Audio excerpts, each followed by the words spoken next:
Apparently I just failed as a streamer today. That's okay.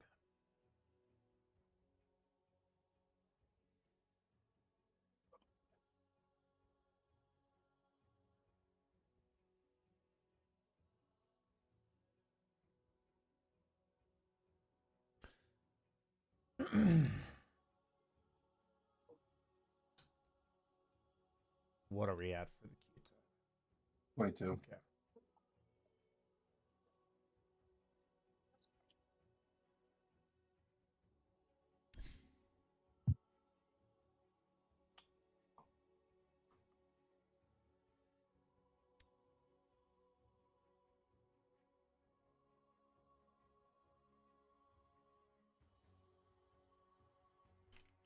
I guess I'll open up some cases. I'm gonna try and get this Earthshaker skin. Pop it, pop it.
Nice, I just got that Luna skin. Hell yeah.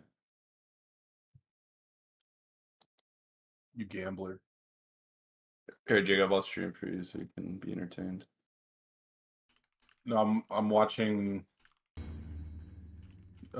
some Dota guide right now. Okay.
Maybe we should have gone unranked run.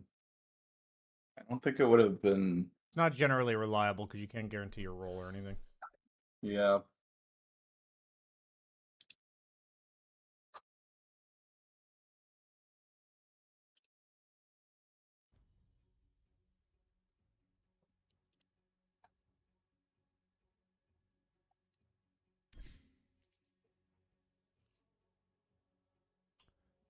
Yeah, I think the best option is to probably have you two queue separately. And we can organize a replay review. I would actually want you guys to.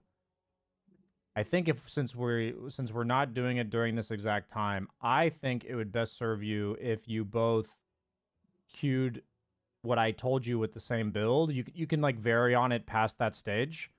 But basically I want to see how you guys play the macro game when you're told that's how you're supposed to play. Like as a support, I want you to be looking for which waves you can clean up and then how to connect to your team. Like that's the skill I'm generally seeing what you're going to do with it. I didn't give Yep. you too much context on it, but I want to see like if you play 5 to 10 games of Snapfire with that in mind, going mana boot shard, what happens? I would like to see that. Like I would like to see like the 5th or 10th game of you doing that to give you more chance to refine it and then see what you naturally come with. You know what I'm saying? Yeah. And then for you, Jacob, that you would, your goal is to get as early of a Battle Fury as possible with tread, like going the starting items into treads Battle Fury. And I want to see generally the fundamentals of your farming patterns. So I do think that these games would best be played on your own. And then what we can do in our next like 30-minute recap is we can have you guys understand what I taught the other one, and then you guys on your own can align how that works for you guys. Do you know what I'm saying? Yeah. So we're gonna have each of you individually come to your own conclusions about your way of playing your hero, and then you guys on your own can look to combine them. That's what we're going to try. So I would like, yeah, Jordan, you can message me back sometime. It can be anywhere in the next like week or two. Just message me once Yeah. you both have played like 5 to 10 games of the hero Snapfire and Jug, with the build, and I want to see what you guys can do, and I'll give you a little bit of guidance from there. Does that sound good? Yeah, sounds good to me. Sweet. I really have to go to the bathroom, but thank you, BSJ, for your Yep. time, and I'll send you a message. Perfect. Sounds good. I'll talk to you guys Thank later. you, BSJ. No problem. Bye. Yeah. Okay, well, sadly, that coaching session was a complete botch in terms of content. Meaning I muted the first 45 minutes and then they weren't able to queue. So that just kind of sucks. Nothing you can do about it.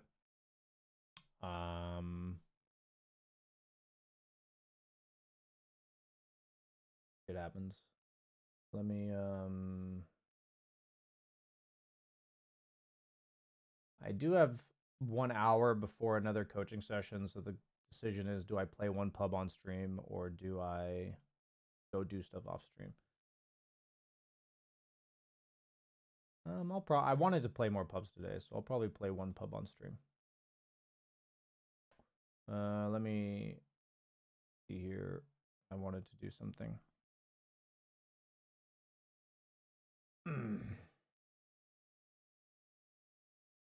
I really wish Metafy had like a better UI. This shit fucking sucks.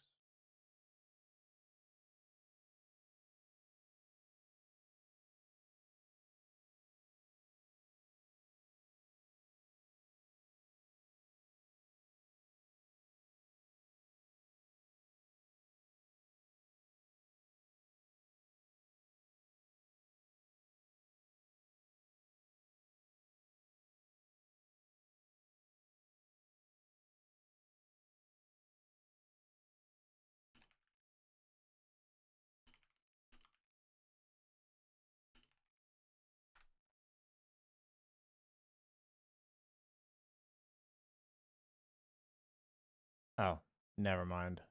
Okay, I got it now. It's this guy. I see. Okay.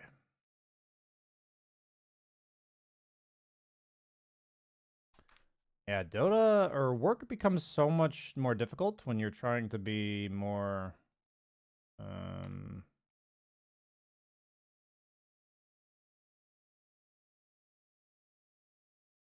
hmm,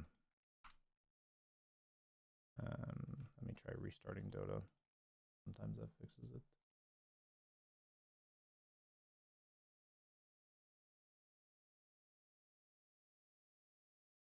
Would you willing to do first coaching session as you just observe what I'm doing? If I'm just observing what you're doing, are you wanting me to coach you or say stuff during that, or are you just wanting me to observe you? And then if you just want me to observe you, my question is, what's the difference?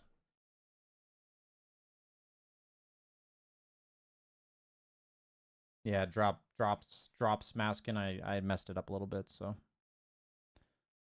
all good, dude. I just forgot to like sometimes YouTube can be a bit finicky when trying to go live. See, like this replay wasn't loading for me for the guy I'm coaching, and then now it's loading, so it's just weird. Okay, we're gonna play one pub on stream. One rub-a-dub pub in the stream.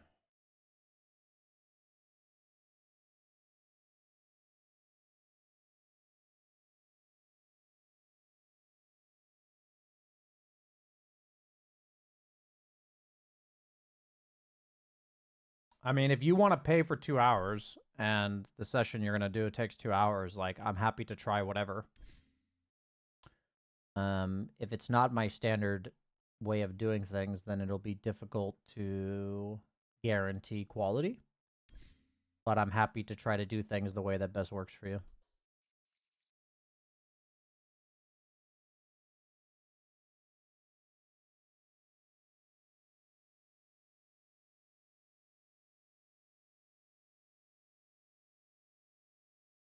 Today's been one of those days that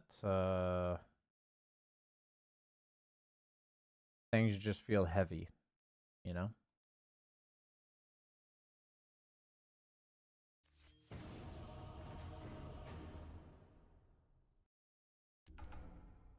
You're here for Airfon? Airfon will not be here for this live stream, but we do plan some stuff in the future. But Airfon's awesome, so if you're a fan of Airfon, then I'm a fan of you. Do you also coach offlane? No, I coach offlane. I've actually had I feel like the majority of offlaners I've coached are around 6K. Actually. Oddly enough.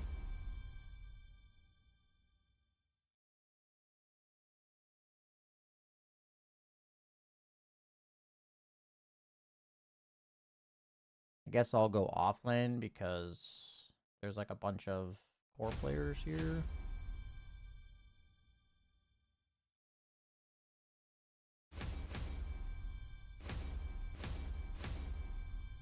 Oh, sick. I'd rather go carry. Nice. I get to go carry. Sick, dude. I get to play some Gyra.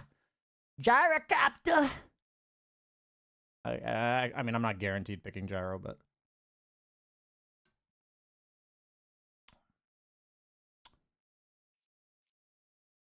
I mean, if we go like Tusk Gyro, that'd be pretty sick. Warlock Nyx. I want to go DK against that.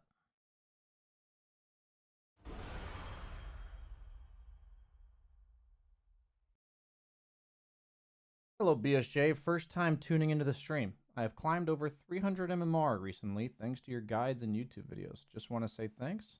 Hey, man. Thank you. I appreciate that. Very nice comment, dude. I'm actually going to go Frost Dragon against Morphling. I go Frost for Morph. Reduce healing.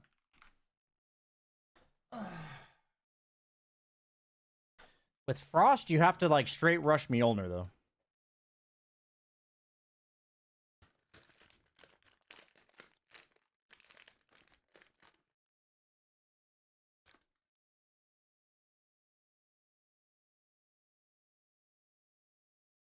We're gonna do stick.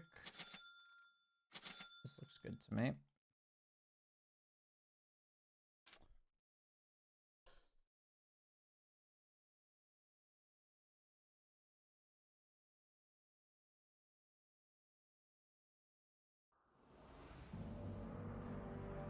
That sounds about right from the way you talk in my chat, Sumerian. That sounds about right. That lines up.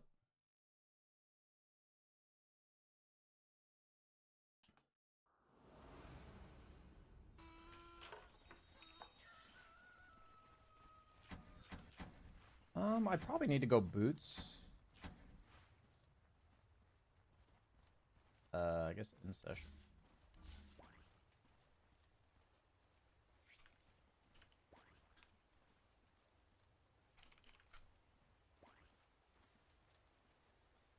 Could be worse. Oh, wait, it couldn't.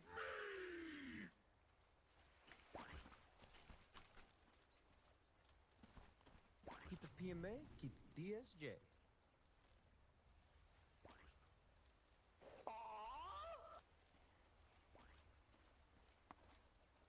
Hey, what kind of question is that?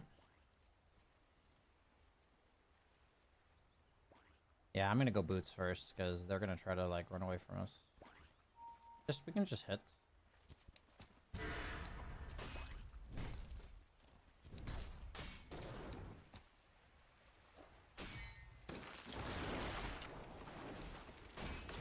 What was that power shot?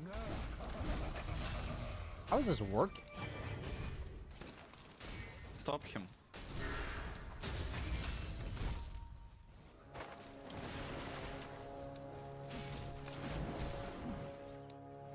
I mean, I did not expect that to happen. That worked out pretty nicely, guys. We're getting sniped now, though.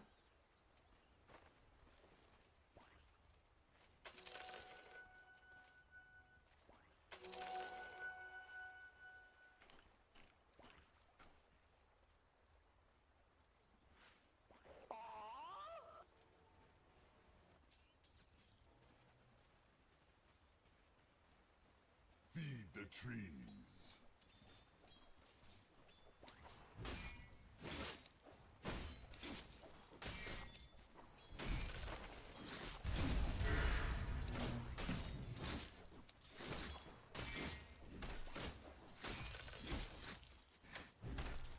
Oops.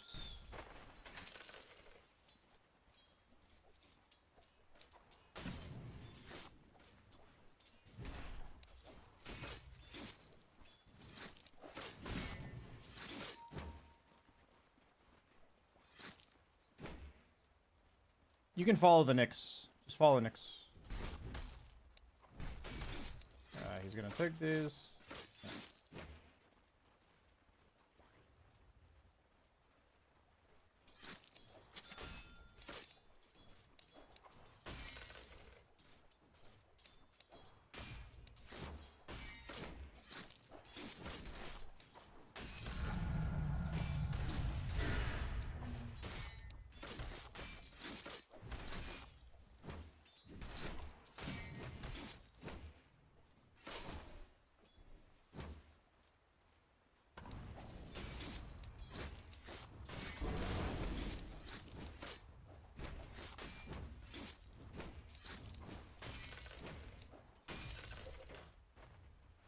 I have boots.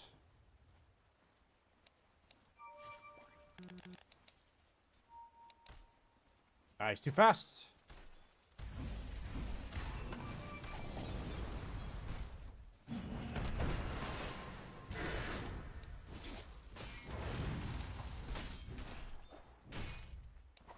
Really wish I had my passive, actually.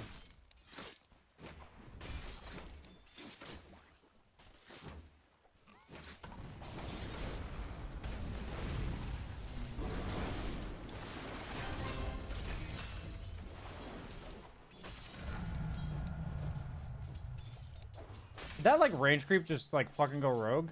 What the fuck is this, dude?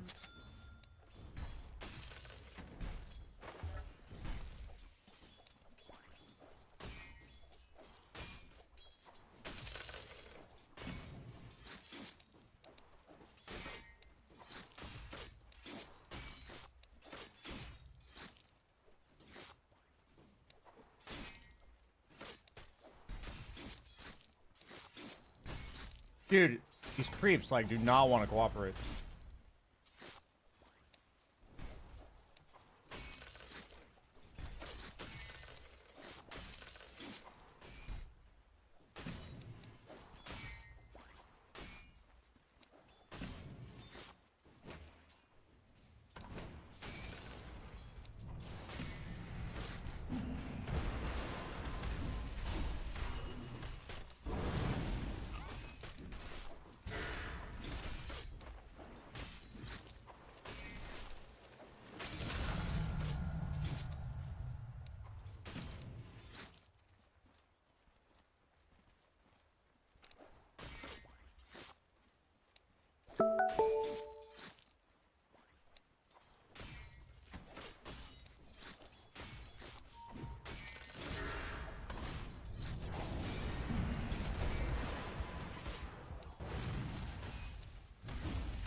Actually, no, I don't want to. I can pull next with a stack pull. If you want, you can push them.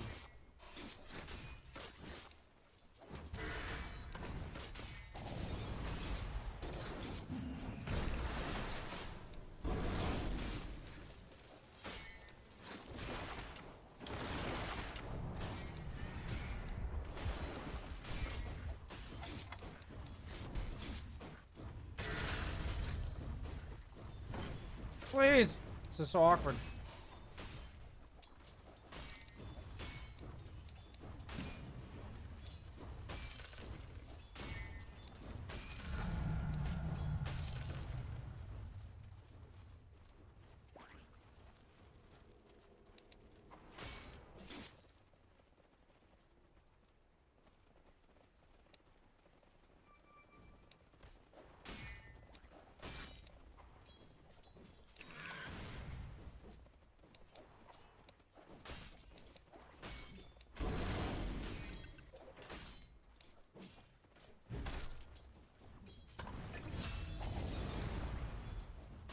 Oh my god, that javelin proc.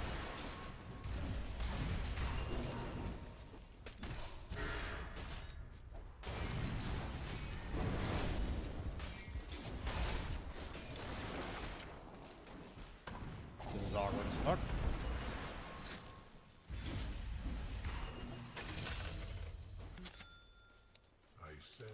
Can you push lane? I wanna pull. Yeah.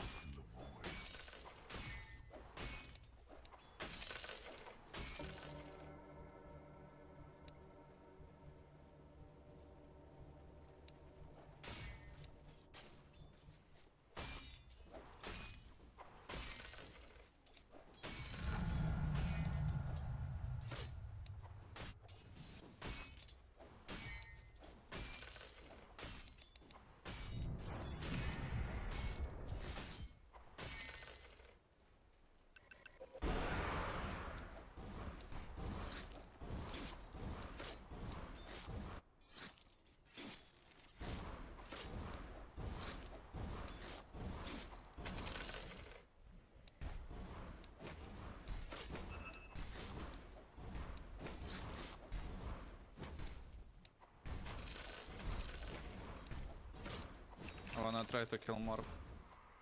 I can get well.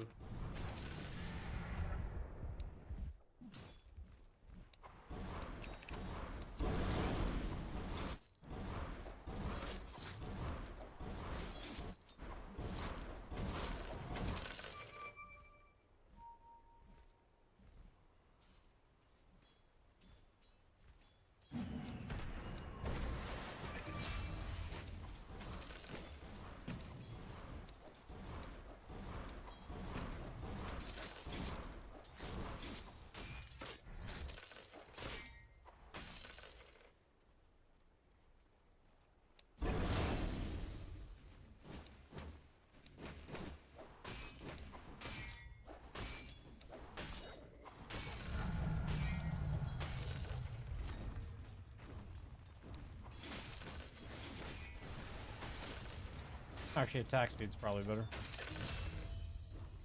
But it's fine.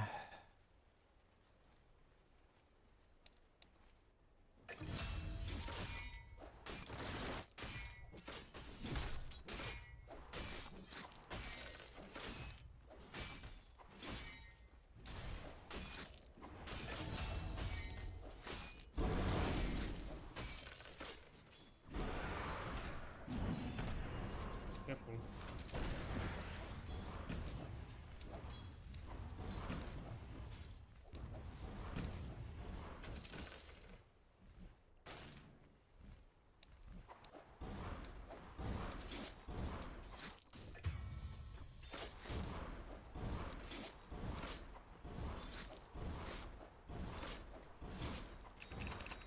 Let's go try kill Morph. You use spear, I use power shot.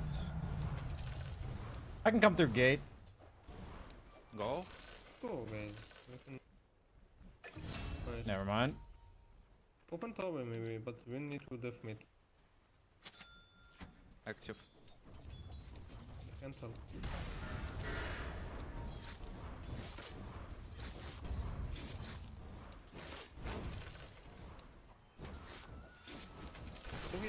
help you together.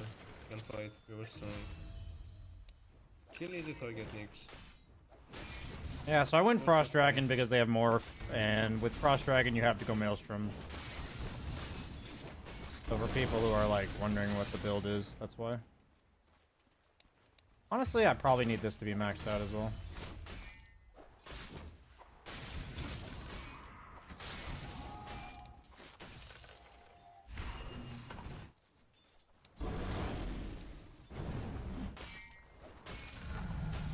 Yeah, I'm gonna max this out.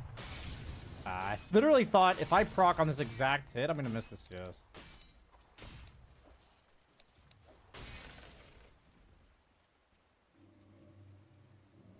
Actually, yeah.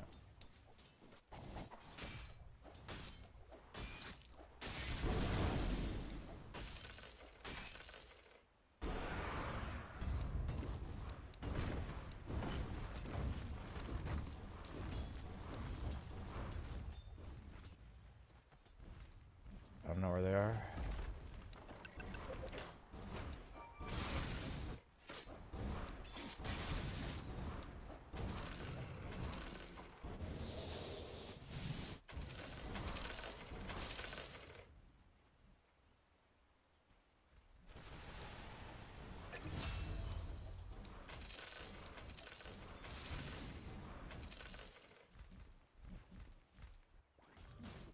Looks like they're gonna kill that. Active. Fine.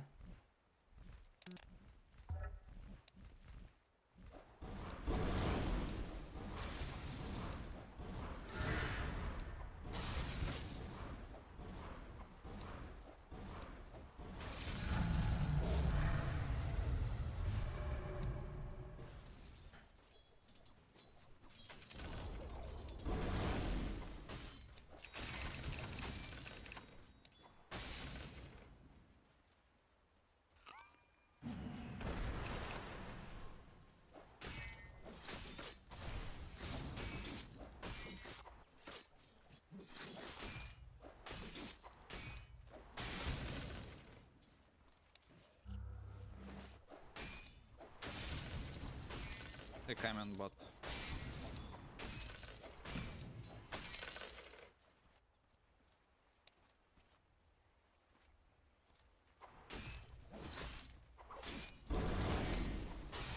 DP has wall space.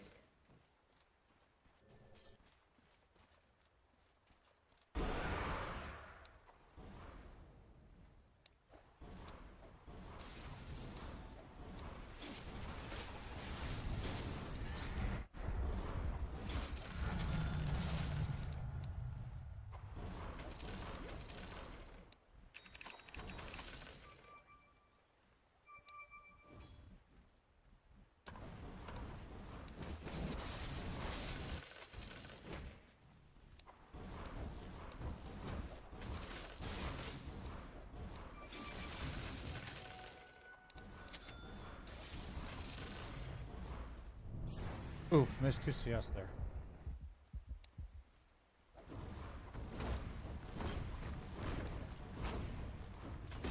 We can invade Wisdom.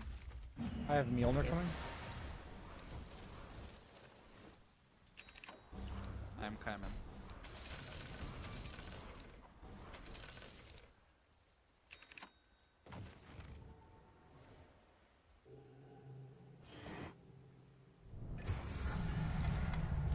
Okay, they lose to Wisdom.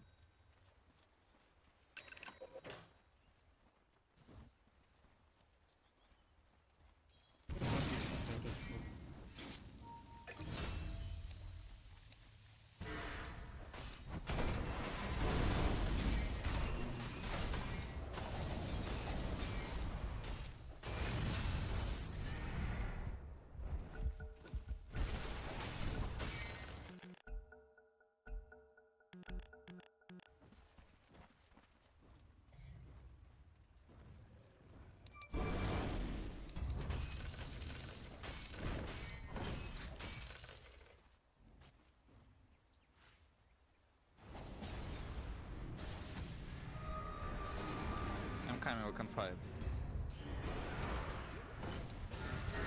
That's jump.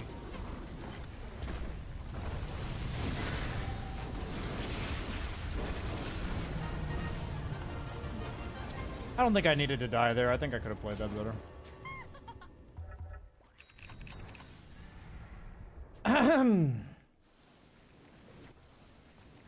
GG, I guess.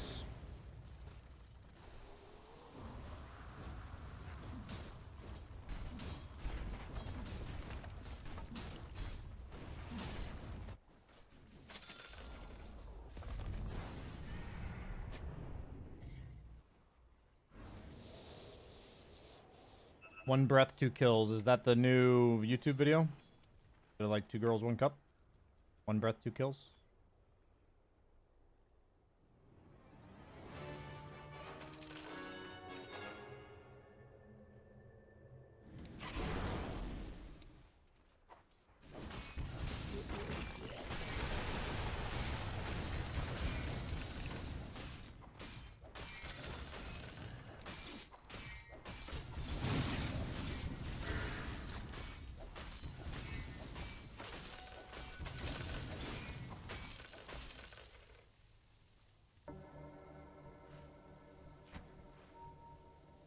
Honestly, I'd probably just go BKB.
I mean, when people say that kind of stuff, but then they're still playing, it's like, you're not actually AFK, though. That's literally the definition of the term.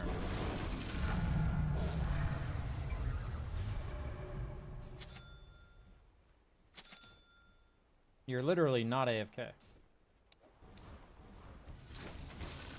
Everybody's AFK, but then you're literally playing the game, you know?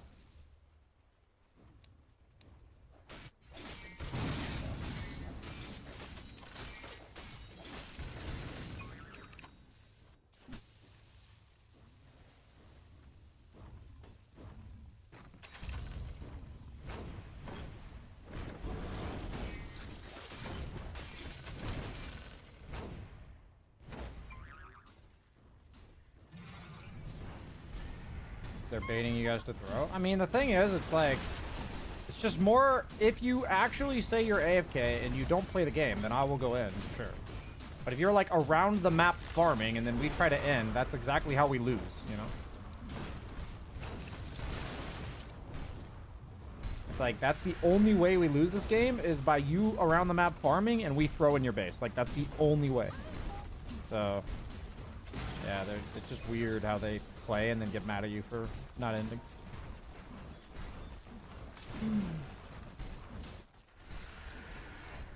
Hey.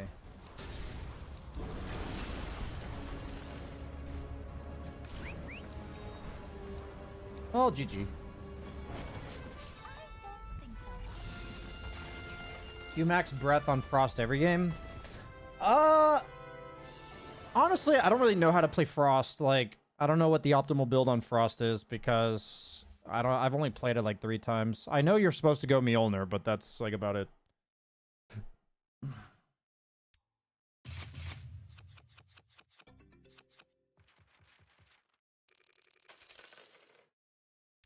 Is Frost as viable as Acid? I mean, the reason like when you say viable, Acid's the default and the other 2 are adjustments, right? So I was against Morph, so I went Frost. If you're against PL, you go Red. Stuff like this, you know? Acid's the default, or Corrosive's the default. The other 2 are adjustments. That's part of why DK is like so broken, is because you're a minus armor hero, and if they pick heroes that are good against like minus armor heroes, then you just turn into not a minus armor hero. It's like kind of stupid.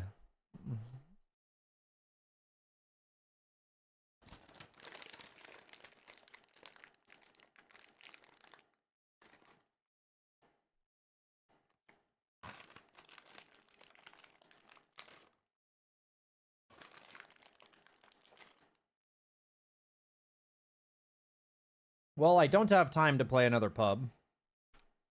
That kind of sucks.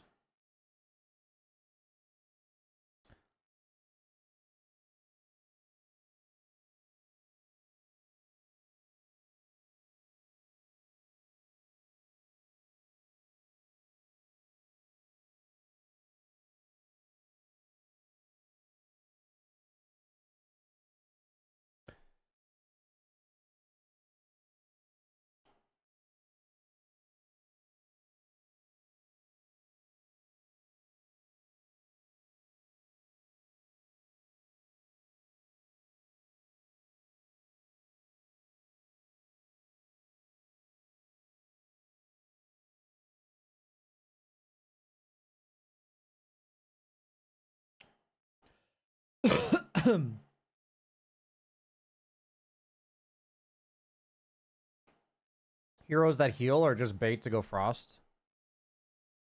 I mean, once again, another take of Sumerians that I just completely disagree with. How to play safe versus 2 heavy spam right clickers. The way you play safe lane against 2 right clickers is to have a small camp, and because every ranged offlaner is not really mobile, so you have a small camp available, and the support pulls, and then the enemy 4 has to walk over and contest them, and you're just like CSing under tower. So the way to play against 2 ranged as a carry is to have a small camp pull available. Arteezy also disagrees with you. I mean, then sure, I disagree with Arteezy.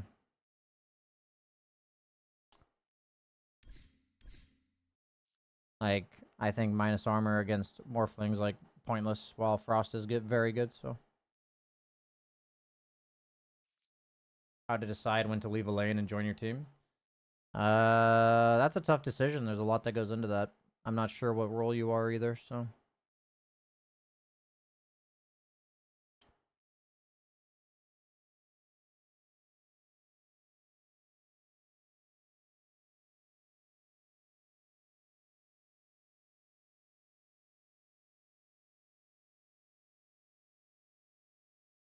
Yeah, but minus armor is good for a lot of stuff in the game. I understand.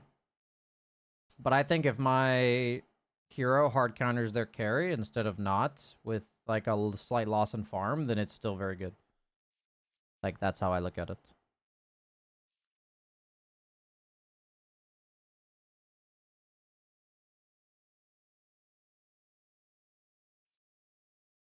Like, for me, the Frost DK was like insanely good that game. And it also made sense in lane because I knew I was against heroes that were going to cut creeps, so having the move speed slow on my attacks was like really good.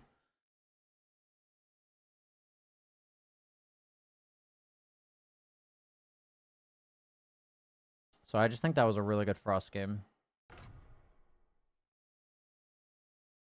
How to beat DK carry? I think the best way to beat DK carry is to pick it. It's just really fucking good. You put it in your bans if you don't like it, and you pick it if it's not banned. That's how you beat DK carry, in my opinion.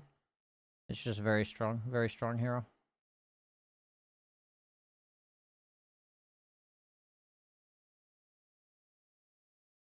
If I would still play Dota, I would look at it only from the perspective of stomping them. Yeah, I mean, it's really hard for me to like engage with you because you don't actually play Dota, so you're either regurgitating what Arteezy's saying, or you're like conceptualizing something you've never done. So it's really hard to have any meaningful conversation. Like, I've already made my point. Like, I've expressed what I think. I understand what you think. There's not much else to say, right? You kill their support over and over, so he's always alone in lane. Yeah, I mean, the problem with carry, if you're against 2 range, is that you're often getting right-clicked a lot, and the only way to solve this is to be in like tower range and to have pulls go off. Otherwise, you can't.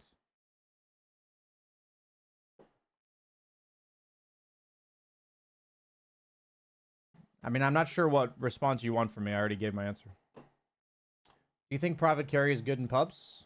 I'm not sure. I think at the highest level, it's still very good for sure. I'm not sure about other brackets because I don't know if people like make space for you and like play moves around the map and stuff. I'm not sure.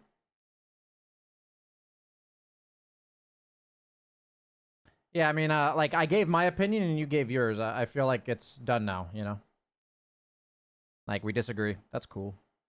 Disagreements happen. Doesn't mean one of us right and one the other one's wrong. You know, for all I know, I play 10 more games of DK and I change my mind, you know? For all you know, you would play a game of DK and wish you were Frost one time. But that's not going to happen because you don't play DK, or you don't play the game. But, like, that could happen, you know?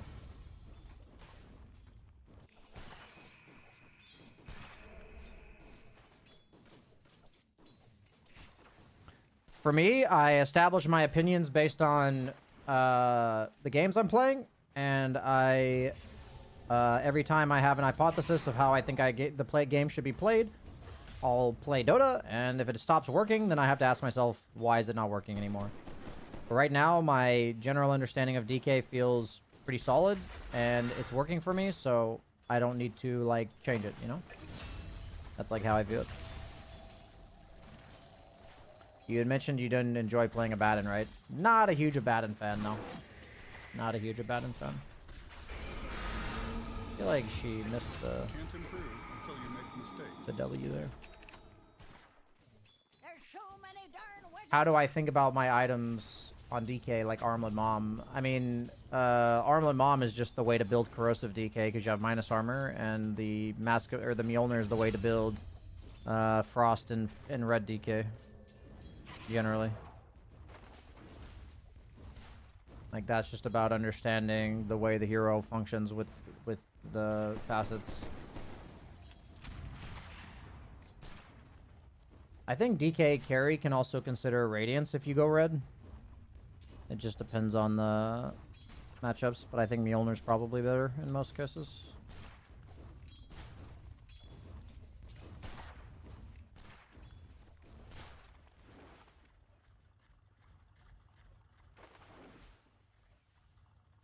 I wouldn't say I find Abaddon to be boring. It's more that he doesn't work for me. Like, I understand generally what items people are buying and, like, what his playstyle is, but I don't win. So, if a hero just doesn't click for me, then that's fine. I've learned that there's just some heroes that are not really your vibe. You know? And that's fine. If you are a DK carry, should you give Aegis to your mid? If it's the first Aegis, definitely not. Automatically, like, you can always consider it, but definitely not automatically, because a lot of the first Aegis is just so you can accelerate your farm and that they don't want to gank you. So it means, like, you can farm on the map, and if they have, like, you know, one volley of spells that kills you, then you can farm on the map with no fear of death, you know? And that the first Aegis is almost always about, like, accelerating your team's farm and lead, and taking, like, map control. So that the first Aegis, which is, like, a map control Aegis, it's generally better to take it on the carry in that case. But not always. It can definitely go on the mid, but you wouldn't automatically put it on the mid, for sure. I don't play DK much, but wouldn't the green DK Maelstrom be good because of mixed damage? That's not how mixed damage works. Mixed damage works where your hero has a kit that does magic damage, and then you can build physical. It's not your hero does physical damage, so you build magical. Like, that's not how it works, if you think about it. Like, all the heroes that are mixed damage buy right-click items and have spell damage. They don't have minus armor and build magic damage. So yeah, I think you're making a connection that is logical, but it doesn't actually work that way.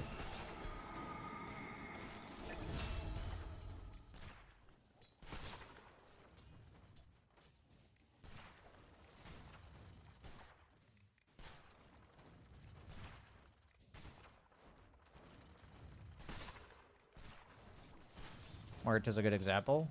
I mean, Muerta's just like a very unique hero, right? Because the hero literally has magic right clicks.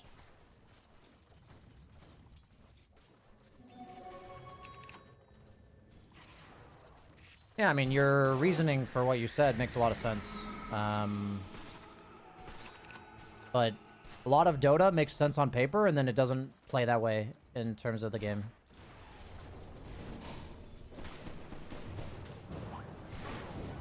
That was a bad dead shot. This guy looks like me playing Marta. I just miss every dead shot. Is there any hero that breaks that mold? Are there any heroes that are purely physical damage that build magic damage? I mean, I think the only exception is Radiance. But that's because the heroes get kited, not because they want to build mixed damage.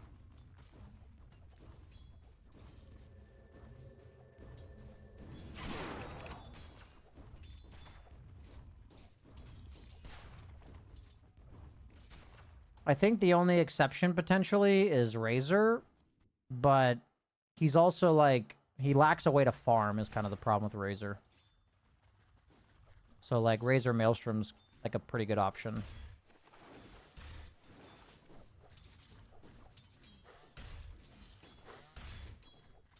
What's the next hero coming out? Everyone's saying it's like Bard Frog, but I'm not sure when and what's coming out. Alchemist by Strength Link with Radiance. I wouldn't consider like a late game Strength Link to be like mixed damage.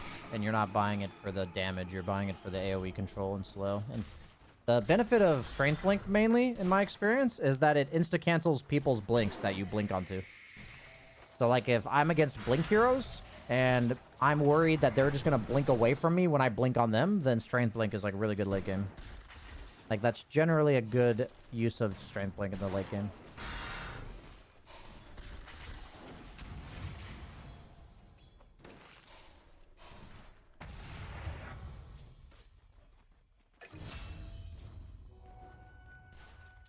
There's too many darn wizards.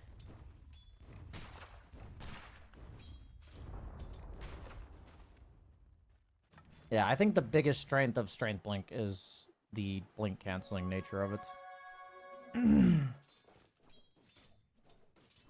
Let me look at YouTube chat here.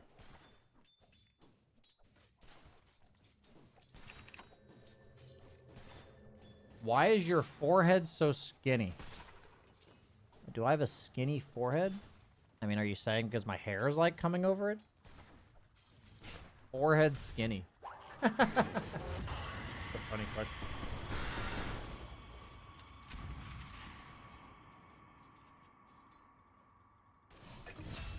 DSJ, why are you so soft? You can't improve. Is that like You my make skin is mistakes. soft, or are you like calling me a pussy?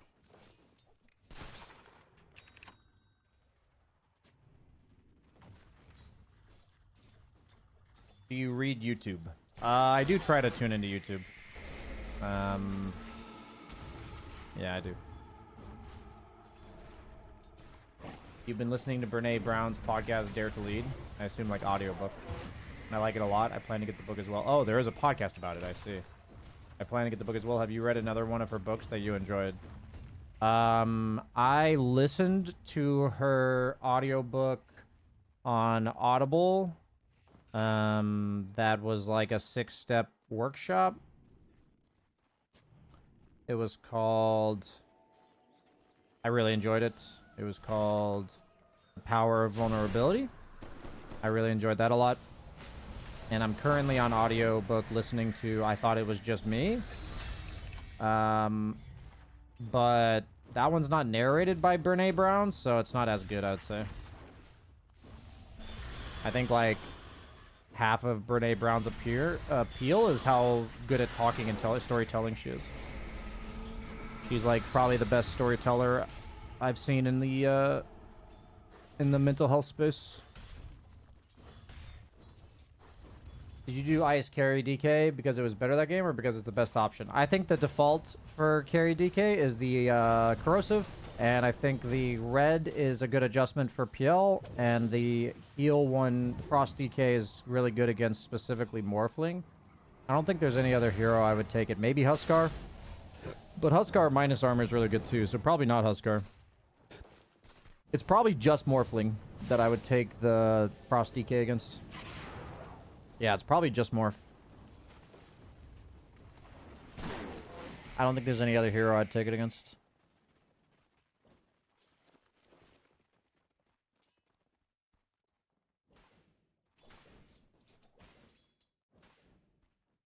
ESJ, in an educational video, you said you have to ask yourself how long the lane's going to take. What is the benefit in asking that question? The benefit of asking that question is that at some point in the game, there's this teetering balance of, is the lane the most efficient thing for me to be doing? Like, is there something more active I could be doing? Is there something more efficient for farm that I could be doing? And that happens every game. Am I in danger by being in this lane? So it's going to be inefficient because I'm, like, at threat of dying. So that happens at some point every game. So asking yourself the question is really important because, you know, you're trying to optimize efficiency and your impact in the game. And your laning stage automatically ends at some point. But then there's a lot of reasons that it can end. And so, you know, you're training yourself to, you know, conceptualize reasons that you'll end your lane. Like, I had a guy in my coaching session who said, I asked him when he's planning to end his lane, and he told me that he's ending his lane once he gets Cornucopia on Jug. But he was against a Slardar, who was level 6, and could just run at him, and threaten him, and killed him once. And so I told him, okay, so if your only criteria for ending the lane is your own hero's items, then you're going to completely ignore the offlaner you're playing against, and you may get completely screwed because you're laning against an offlaner who's going to bully you away and potentially kill you. So your items are one factor that is a consideration for going to jungle, but if you only consider that one factor, then there's going to be X percentage of games where you're not going to jungle when you should be. So that was an example. You know, you must consider the offlaner, you must consider mid laner rotating on you, you must consider the 5 going through the gate. You have to consider so many things. No Frost Facet versus Broodmother. No, probably, maybe. Probably not, though. I don't know what I would go against Broodmother. I'd probably go armor against Broodmother.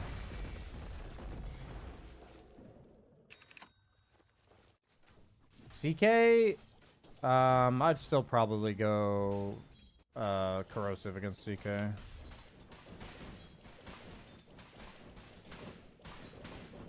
Did you ever go Frost for Necro? The problem with Necro is he has a Ghost Scepter.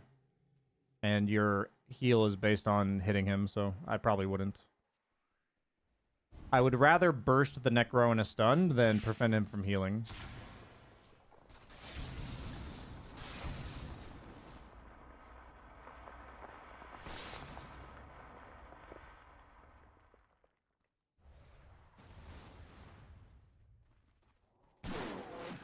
Is the Helm of the Dominator on Void just for sustain? Helm of the Dominator on Void allows you to stay in your lane a lot longer because you can occupy the lane with your creep and the sustain coming from the Helm of the Dominator. Mask of Madness doesn't do that, and neither does Midas, so a lot of it's extending your laning phase and allowing you to apply more pressure on the map. Keep your tower alive, potentially pressure their tower. It's not really as much about your timings as, like, the grand macro of the game, which is, like, you know, if you go Helm Dom instead of Mom, you'll keep your tower alive and maybe pressure theirs instead of, like, losing your tower. Like, it's not that that's the case every game, but, like, that's a lot of the times, like, you know, what you're deciding between.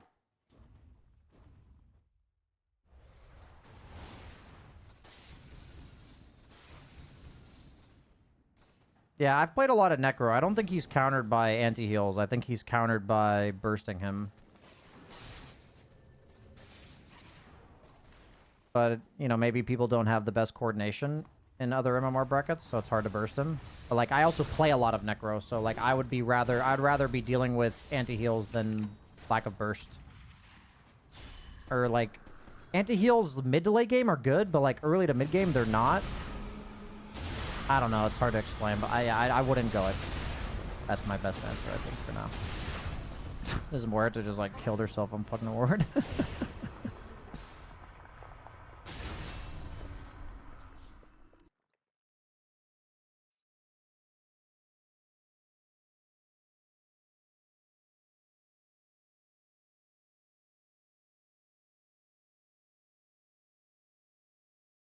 Is this a Herald review? That did look like a Herald review, but that was like a top MM. Was this a top? Was this game? Is that this game? 43 minutes wouldn't be this game. Looks like it was this game. I'm gonna put this 10-minute game on. I'm gonna go to the restroom. We have a coaching session starting in about 20 minutes.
I'm gonna let the guy that I'm maybe he's here. Okay, I'm ready to start whenever you are.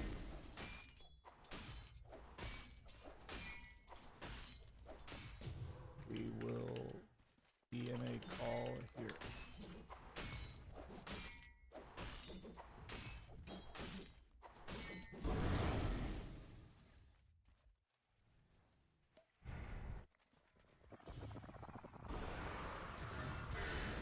Yeah, Sky is pretty damn good against Necro. For me, Necro really struggles against Batrider and Lesh. Like, those are, like, his two worst matchups, I would say. Like, AoE magic damage heroes that walk at you.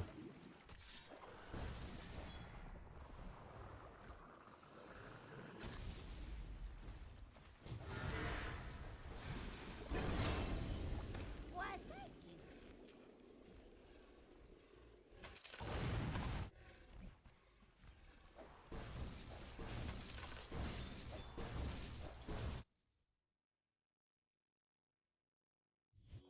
Yeah, I'd say Gyro is definitely better than Troll.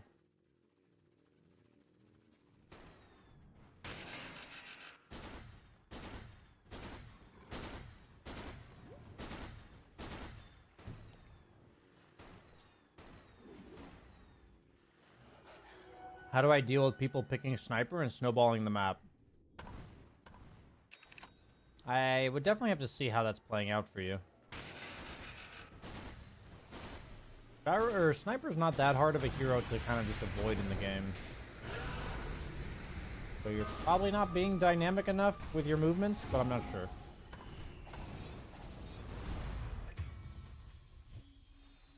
This guy doesn't understand Gyro, I think. Because I think if he did, he'd buy Manta. I think he'd buy Dragonlance Manta here.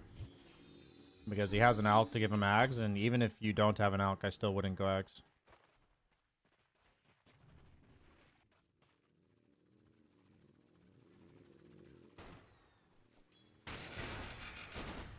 Okay, we're going to start our coaching session now.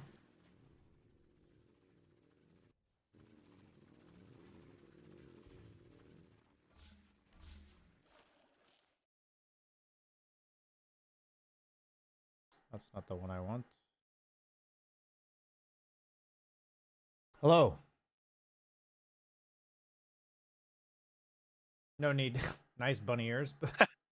Thanks. Yeah, very nice. I was like, I don't know if I need that.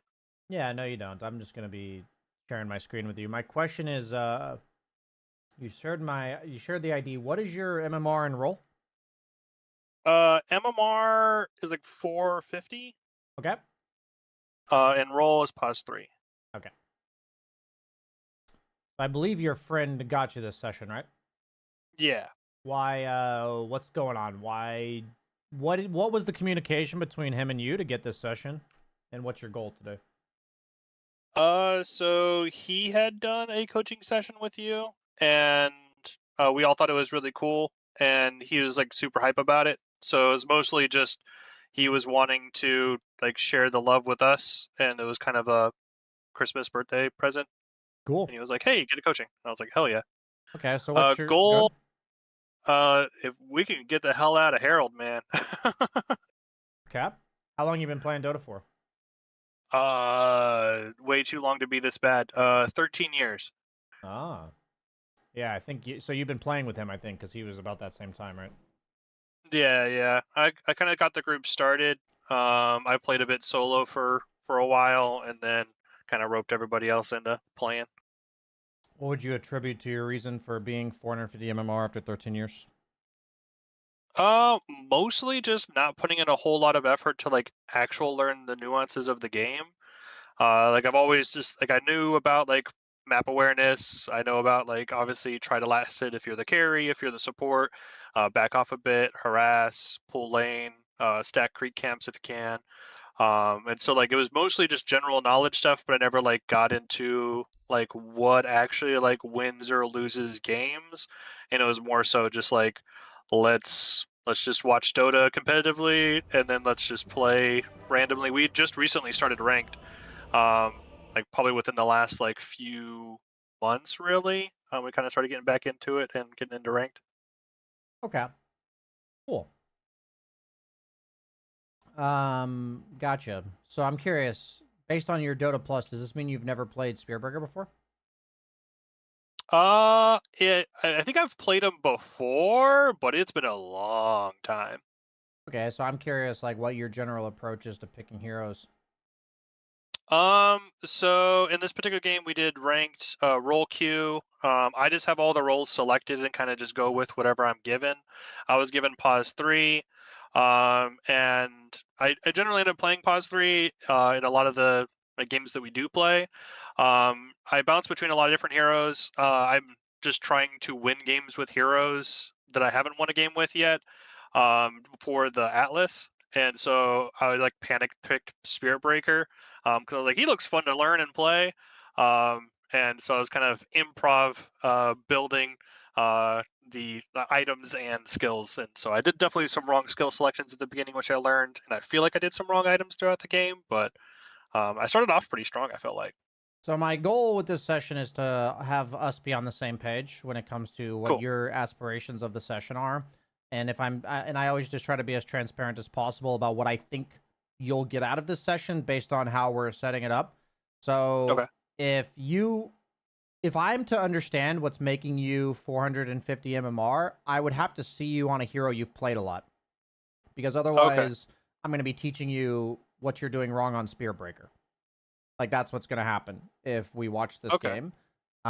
Because if I see you on a hero you've played 100 times, then I will know that you're just going to do this shit wrong every game. Do you know what I mean? Gotcha. While Okay, if you're new to Spearbreaker, you might be making all types of mistakes, because I would be making all types of mistakes on any hero I haven't played in quite some time, right? That I don't think reflect like my maximum potential as a player.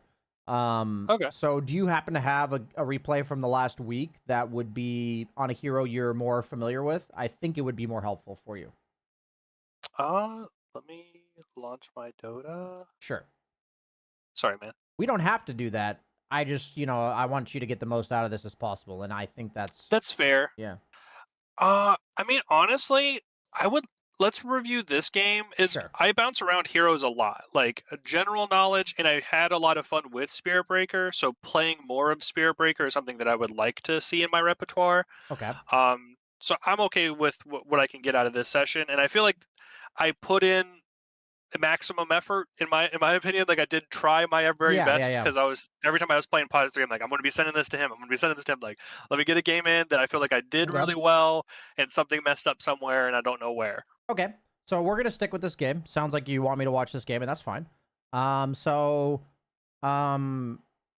thoughts. My question is this: what if I told you that I don't really believe it's possible to meaningfully climb, not only climb, but also improve at the game if you don't limit yourself to like 3 to 4 heroes at any given time? Okay, that could definitely be my problem. I've done the all hero like 2 or 3 times. So for me, what I think is, this is like hindsight 2020. I wish somebody told me this, but it's kind of funny. I kind of stumbled on essences of this over the course of my time playing. I think by far, like indisputably across the board for any player, the best way to improve is to limit your hero pool significantly at any given moment, where you play 3 heroes for like a week or two, and you can rotate these heroes over time, but like you don't play one game of Spirit Breaker here and then 3 months later. It's like, if you play Spirit Breaker, you play him 10 times in 2 weeks. And you either continue leaving him in your group of 3 because you're really loving it and you want to keep playing it. And you can even have it where, like, what ends up happening with this is you get really competent at every hero you're playing. You get better at learning how to be competent on heroes, like, because there's like, for instance, I'm learning Dutch. This is the first time I've ever learned a foreign language, and I know for a fact that after I've learned Dutch, I will have a much clearer idea of how to learn other languages better. Just like the idea of approaching a language. Do you know what I'm saying? Okay. So that's how I view learning heroes in Dota. It's a skill that cannot be developed if you're not doing this. And so the idea is not, hey man, you need to play 3 heroes until you get to 4K. It's more like you need to be consciously limiting yourself, where I'm going to know the guide, the skill build, the general play style of this hero. I'm going to refine this over like 10, 15 games, and then I can decide from there if I want to keep playing it or I want to like loop back to it like 3 months later or like never, whatever. Heard. So I'm going to probably make a video on this because I've had to say something like this to a lot of people. What we're going to do today is I'm going to watch you play Spirit Breaker, and the goal is I'm going to try to give general tips and tricks about concepts that are applicable to every hero in general, but we're going to be using Spirit Breaker as an example. Meaning how you apply this concept to Spirit Breaker, but the important part is the concept. Do you know what I mean? Yeah, that makes sense. Sweet. We're going to try that out. Does that sound good? Sounds good to me. Okay, cool. Let's try it out. Okay.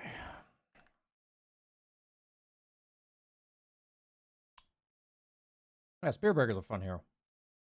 Yeah, I had a lot of fun. I got an 8-kill streak, and I was feeling pretty hot for a sec. Hell yeah. Okay, so you're against Weaver, Lifestealer. Okay.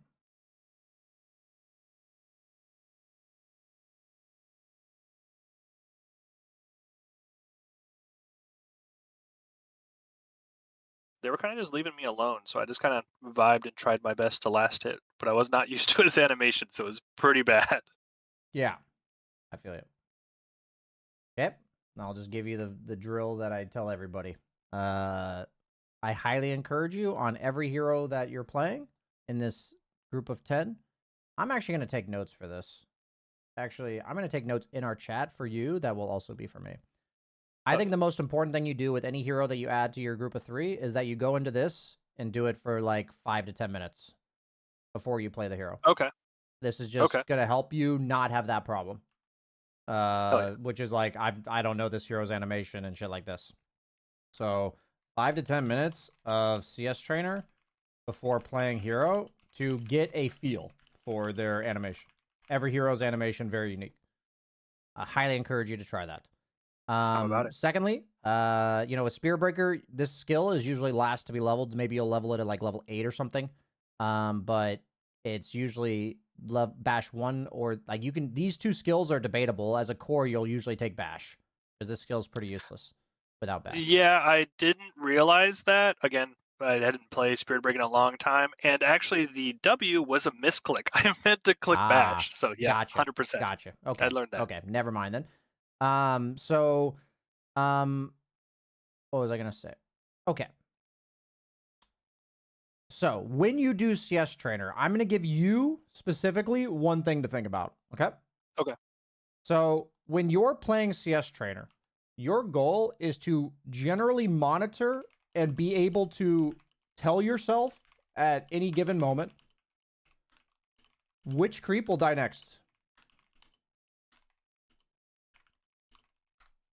So what happens is, if you ask yourself this question, you will notice that you're not really sure which one of these two is going to die next. And what happens is they both die about the same time, and you miss one. So when you see two, the whole goal of being able to identify which creep is going to die next is really important in general. But when you see two that are like this, your instinct now needs to be to async them. So you would hit this one right here. Oh. Do you see what I mean?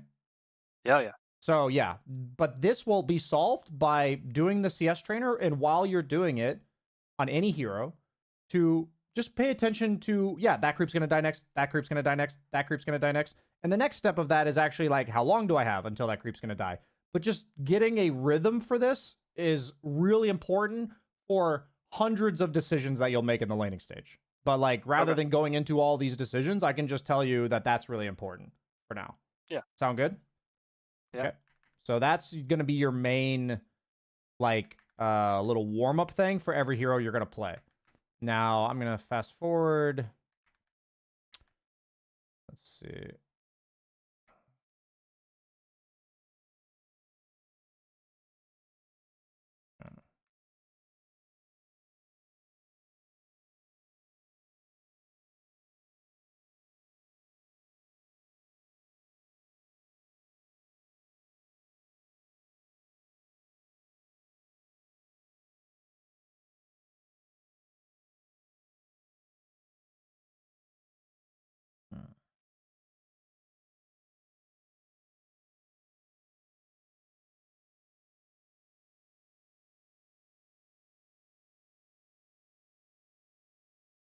Yeah, they're not really contesting you, so there's not too much to talk about on the lane, and that's fine. We got enough for you to work on for CS and stuff. I think that'll help you immensely in the long run if you just kind of like slowly grind that out over time. It's like a very small effort for how much it'll improve you, I promise.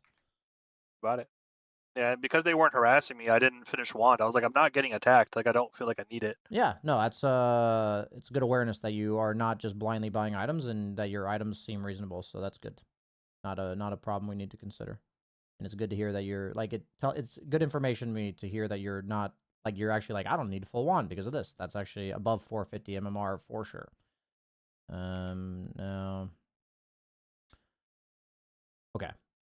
So Shadowblade is much more of a support spear breaker type item to rush. Heard. So generally speaking,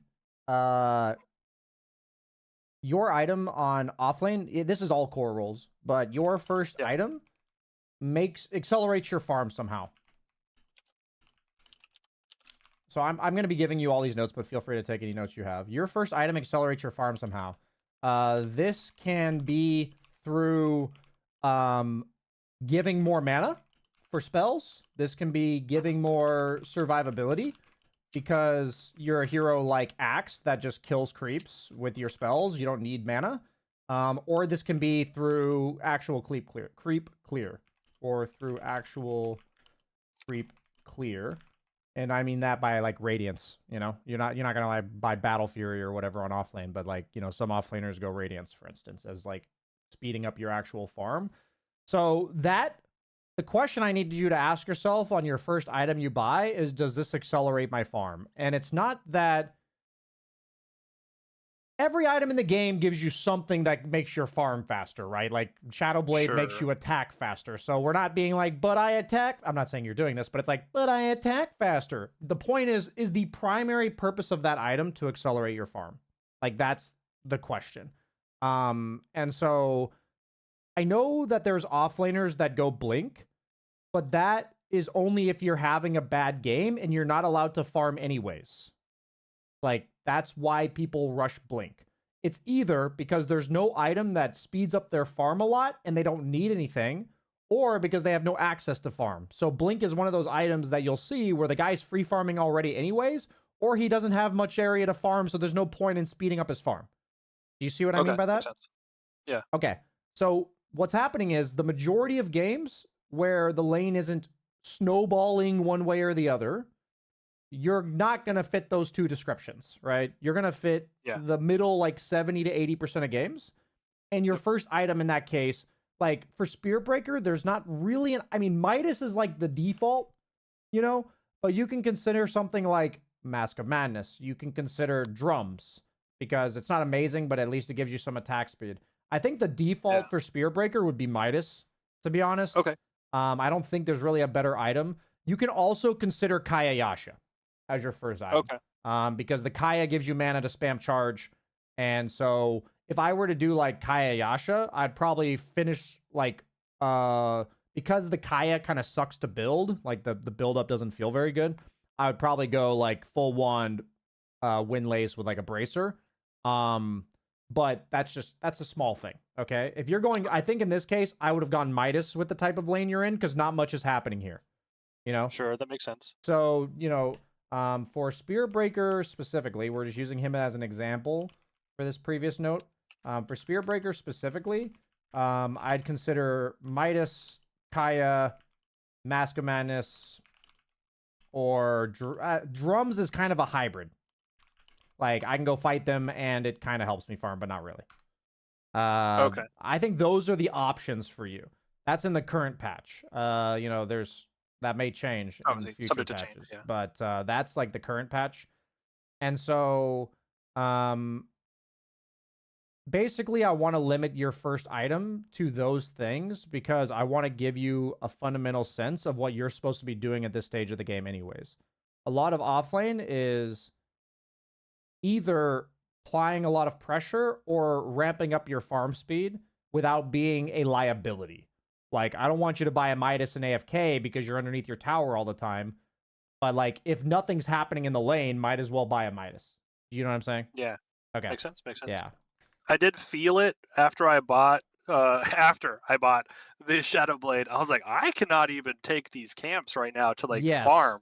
Yes. That Roshan got me on the stun. I was pretty sad about that. That did suck, but yeah, so like immediately after buying Shadow Blade, I did buy Mask of Madness because I didn't know what else to build. But I was like, I need to be able to farm. But yeah, so like the cool thing about this is if you give yourself this limitation on every single hero in the game, you would never buy Shadow Blade first on Spearbreaker ever again. You would never buy Shadow Blade on anybody ever again because that item doesn't do that. Right? Yeah. So the point is not that it sounds like you are thinking and you notice things in the game, but I need to give you a framework that's preventing unnecessary mistakes. Hell yeah. Things that you don't need to learn. Like if you just apply the framework combined with the way you're thinking already, then you'll be on a much better track. You know what I mean? Yeah, man. Cool. Okay. So it's good what you're doing. Like, keep that. Like, your thought that you're giving in the game and, like, oh, like, adjusting on the, like, in reaction. Now we need to give you a framework so that it's not always reactionary, what your adjustments are. Okay. So... Okay, you're even looking at other lanes? Okay, to charge them. Nice. Yeah, nice try.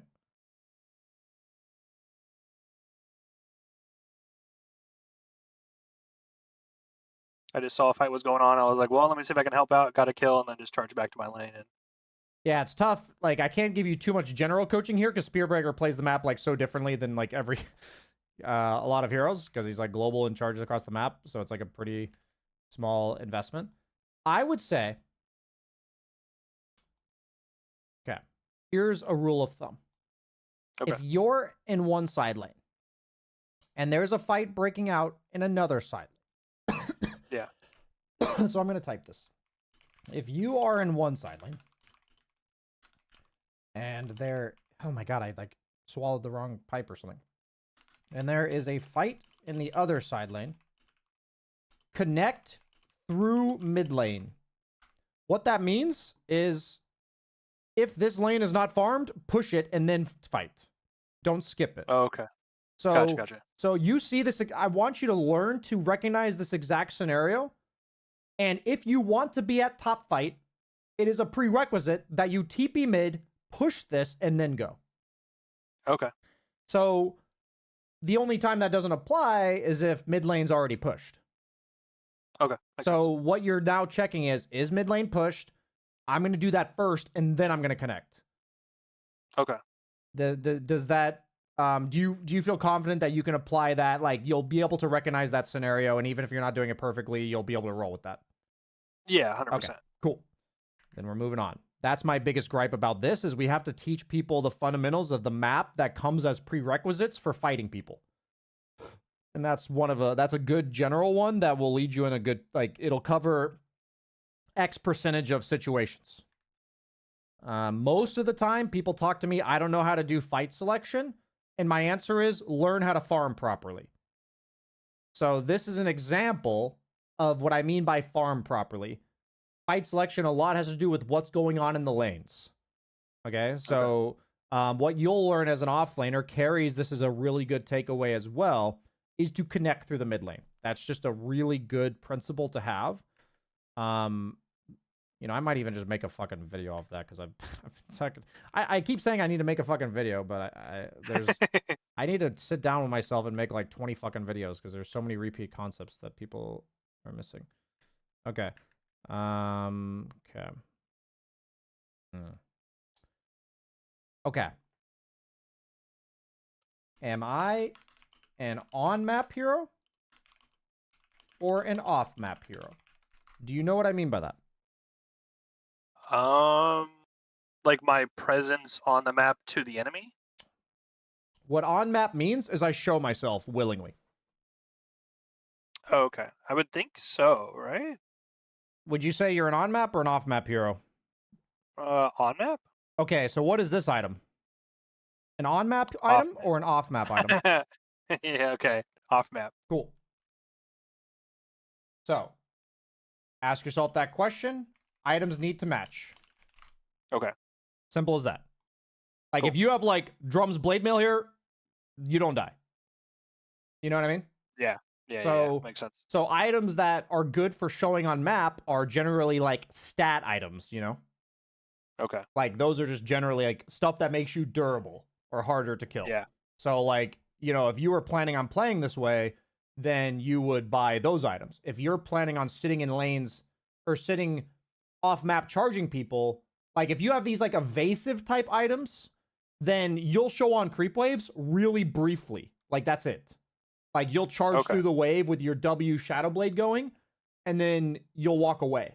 Like, that's the playstyle that matches these items. Okay. So it's not that I'm telling you never to do that, but I'm trying to teach you and everybody watching that understanding the idea of what it means to be on map and off map is really important.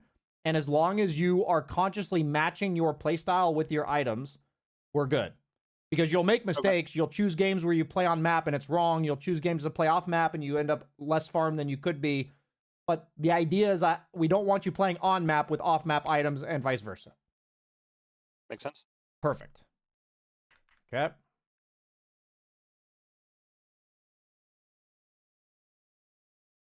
The Maelstrom queued up. Augers. Yeah, I thought that would be a good farm item. Cool. So on Spirit Breaker, the best farming items are to play off of Midas and Charge.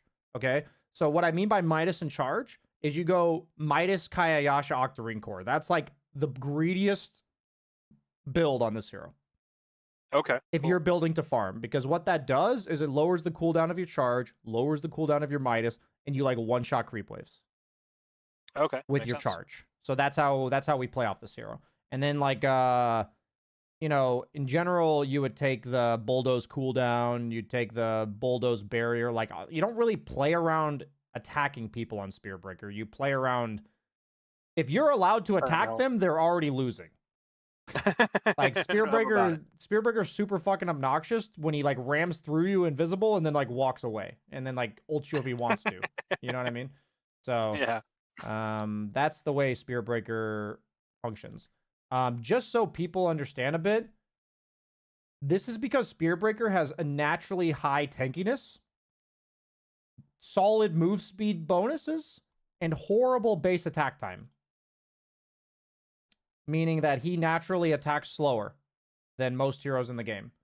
So building around him actually attacking is not good. Heard. Like, that's just Plus your stun's on a cooldown. What?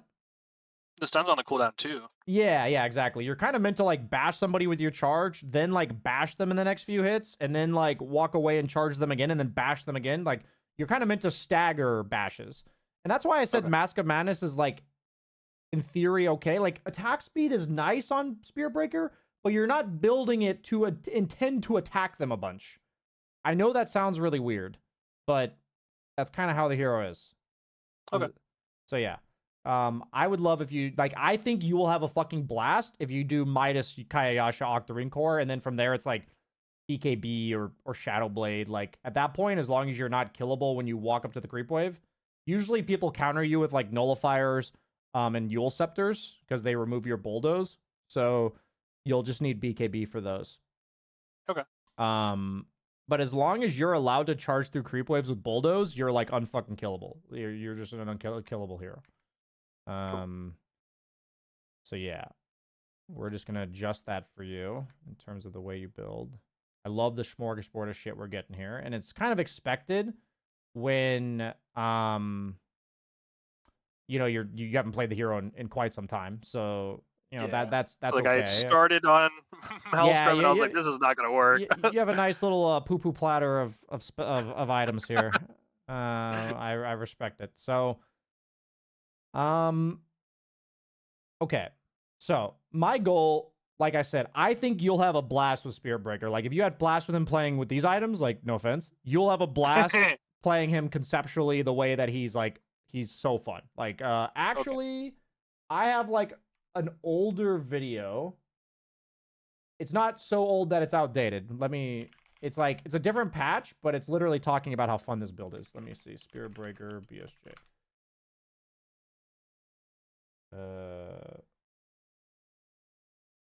Is my video like titled that poorly that I can't find it?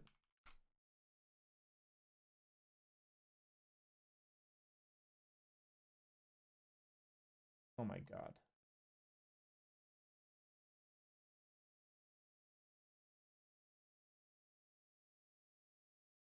Okay, this doesn't count towards your coaching session. Give me a second here. You don't have anywhere to go?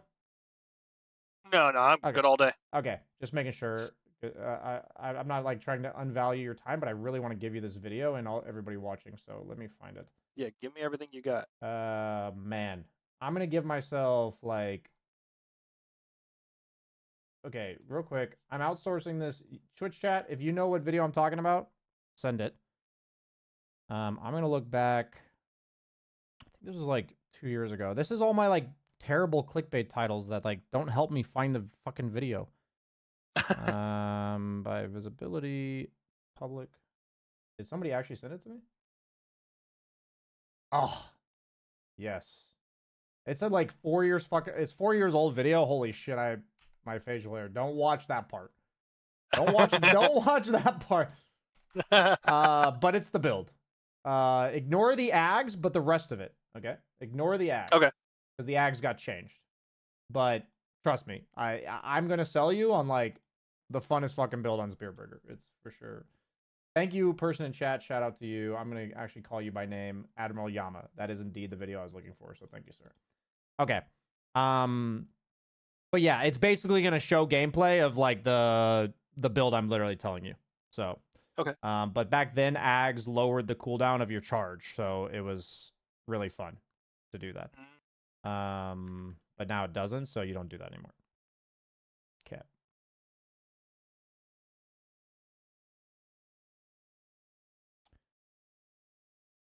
So the issue you notice you're running into on Spearbreaker is that you don't have mana. So that's why the Yeah. Kayasha is so good, is because it makes your bash do more damage. Your bash is your primary source of farm by charging through a creep wave with the bash on. So the Kaya actually amps your farm, and it gives you enough mana to like actually charge. And so what I would want you to think is that Spearbreaker is all about, like, hardly ever is this hero sitting on a creep wave attacking it. Like, Makes sense. that just doesn't happen. He's going to buy a Kaya, he's going to, or Midas Kaya Yasha, and he's going to charge through the fucking creep wave, and the amount of time he spends, like, early game, sure. Like, early game, you're going to show on creep waves because, like, your stuff doesn't do enough damage to one-shot it. But, like, later on, Sure. you're a fucking assassin that is so fucking annoying to deal with because you charge through the wave and you're gone. Like, and you run away at 900 move speed or some shit, and then they just can't kill you. And you also only have to go back to base when you actually fight heroes, you know? And you will fight heroes, but it'll be, you know, we're just adding the little mid lane farm thing in there as like a prerequisite. So never leave a creep wave behind. Never leave a creep wave behind here. This is what I mean by Okay. leaving a creep wave behind. You're right next to it. So, Yeah. we're just Clear that adding- next one and then go to mid. Yeah, never leave a creep wave behind. This requires knowing where the creep waves are Sure. based on the timer. So generally speaking, you'll learn just from this exact example that the creeps get here about 27 seconds on the 30-second rotation. So at 27 and Okay. 57, the creeps will be right here. So if you can slowly but surely over time develop a sense of where these creeps are on this line, like all the way from here to here, Mhm. based on the timer, you will just farm way better in general.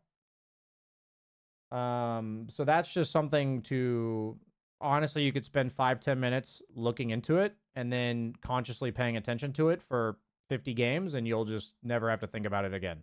That's Sweet. how I look at this kind of stuff. So yeah, but that is all about never leaving a creep wave behind. Okay.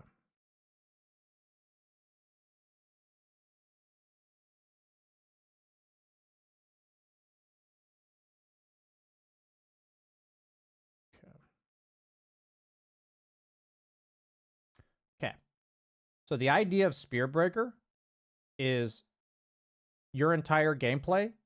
I know I've repeated items a bunch, but you're going to buy a Midas Kayasha Octarine Core, and you're going to charge waves off cooldown. And then there's going to be this time where there's no creep waves, and you go kill people like this. And you're like, oh, this is fucking fun, because I'm now killing people with all my net worth. And guess what happens when you kill people? You get more net worth? You go right back to what you were doing before. Oh, You're- just go back to farming. Your hero has no other function in the game than to charge creep waves and then charge heroes.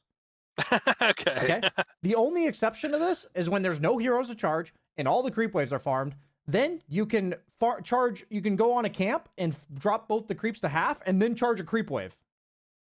By, like, you can add a jungle camp to that. Do you know what I mean? Okay. That's like Yeah, the yeah. only exception to this because you've ran out of creep waves and heroes. Like, they're All right. gone. Like, all the heroes are missing and all the creep waves are farmed. Then you can do some jungle camps. But the point is that I want this trigger to go off in your head where you're like, sick, fight's over, never hitting a fucking building or a creep wave next to your teammates ever again. Right? You're gonna You got it. You're charging this right now. You see what I mean? Yep. Absolutely. Okay. Your creep waves, charge creep waves, and heroes. Kill people. Resume. Okay. There's really not much. I'm gonna put in my notes here for you so it's very clear. Not much room for anything else. Yeah, never hit buildings, never, like, if there are no creep waves and no heroes in your vision, you have permission to do other things. Does that sound good? Okay, Yeah. cool, very good.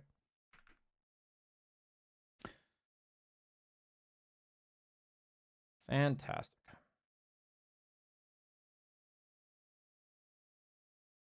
So the dream in this scenario, for instance, would be that you have limitless mana because you have Kayayasha. You Yep. TP away from your team right now and charge this wave. And then, Cool. because you're a fucking spear breaker, you show up at this fight 20 seconds later, the exact same as you are now, but this wave is pushed in. Yeah. Right? Cleared the wave, got the farm, and I'm in the fight. Yeah, instead, it's like the only difference I see is that you're at the fight, but this is happening. So people underestimate the importance of just this in general. Like, this is why games are hard, actually. Fix this, and your games will suddenly feel way easier. I promise. Okay, so you do it eventually. I usually see that people do these things eventually, but we need to speed up the farming, or the timing on that. Yeah. Please let me know what you think of that YouTube video. It's not in terms of the production, but the actual build itself. I don't want to watch my own video; it'd be too cringe. But let me know what you think of. Did I sell you on the build, and is it fun? I thought it was really fun. Yeah, I'll let you know. Yeah, I have a feeling I gave you the right video for what's fun. What's a good fit for you? I just felt like I was having a blast. I was like, I'm everywhere, doing all the things. Yeah, now we just give you limitless mana and faster move speed, and you're gonna have more things, and you're gonna have the exact same experience, but more things. So, like in this case, what you would do right now is you would start hitting this camp, ready to charge the next creep wave by dropping all of these to half. Okay. You see what I mean? Because there's no creep waves and no heroes right now. That's what I mean by this is a moment where that applies, right? Gotcha. So I don't need to waste time hitting the tower, waiting for the creep wave. Like, go get the farm Look at first. that. Yeah. Not even a shocker. That's the only way you're ever gonna die. If you're sitting on a tower hitting it. So yeah, you're a hero that's incredibly mobile. The more I'll just put this in your notes. The more mobile your hero is, the less likely this is, because it's not like, you know, all comprehensive or whatever. Dota has a lot of exceptions. You are to show and hit buildings. Just generally speaking, because your hero fucking zooms. Like, heroes like Primal Beast don't really hit buildings. They show on creep waves with trample for 2 seconds and then they walk away. It's the same. These are like melee bruisers that don't, like, if you like Spearbreaker, you'll probably like Primal. But I did play Primal earlier and we mopped up pretty good, and I was like, man, that was fun. Yeah, you'd probably like him a lot. So okay. Let's see.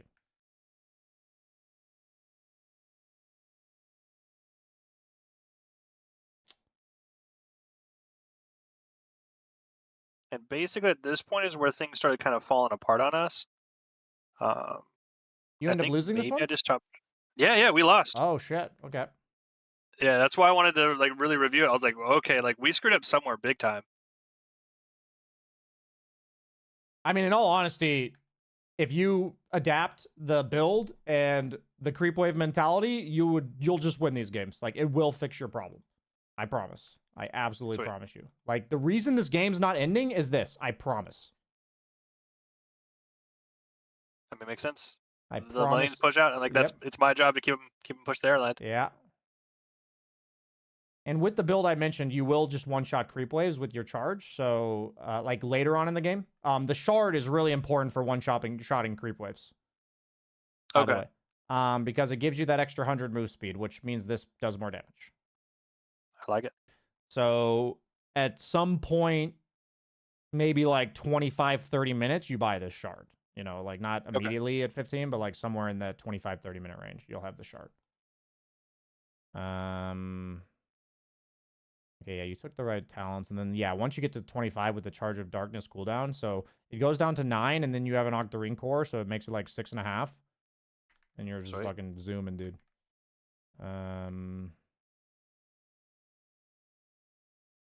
Okay. So this whole thing of Spear Breaker inside of heroes right-clicking, like this you'll never do again. Like, what you'll either do is ult the guy or you'll disengage. Okay. And you'll charge him again because your charge is up in like 5 seconds. You know what I mean? Like that. But that's how the hero plays. You don't win honest fights. Unless it's like literally 3 of you against 1 of them, so they can't fight you back. Okay. You know what I'm saying? If they can't fight back, you're like the most toxic fucking hero ever because you're chasing them really fast and bashing them. And it's like, this fucking sucks. But if they're allowed to just turn around and hit you, most heroes will beat you. Okay? Yeah, that's what I experienced. Yeah, that will be what happens. and you also didn't I push think that's bulldoze. probably why the things got pretty bad, because I kept trying to be in fights right-clicking. Yes, yes, you are conceptually scaling in a way that is not in line with the hero's attributes, which is a ton of bonus move speed, status resistance, and not attacking because his base attack time, right? So Yeah. the whole idea of a ton of move speed and status res is you can just run the fuck around. You should never be still. You know what I mean? Like that's what the hero's allowed to do. So that's what we want to play off of on this hero for sure. Okay.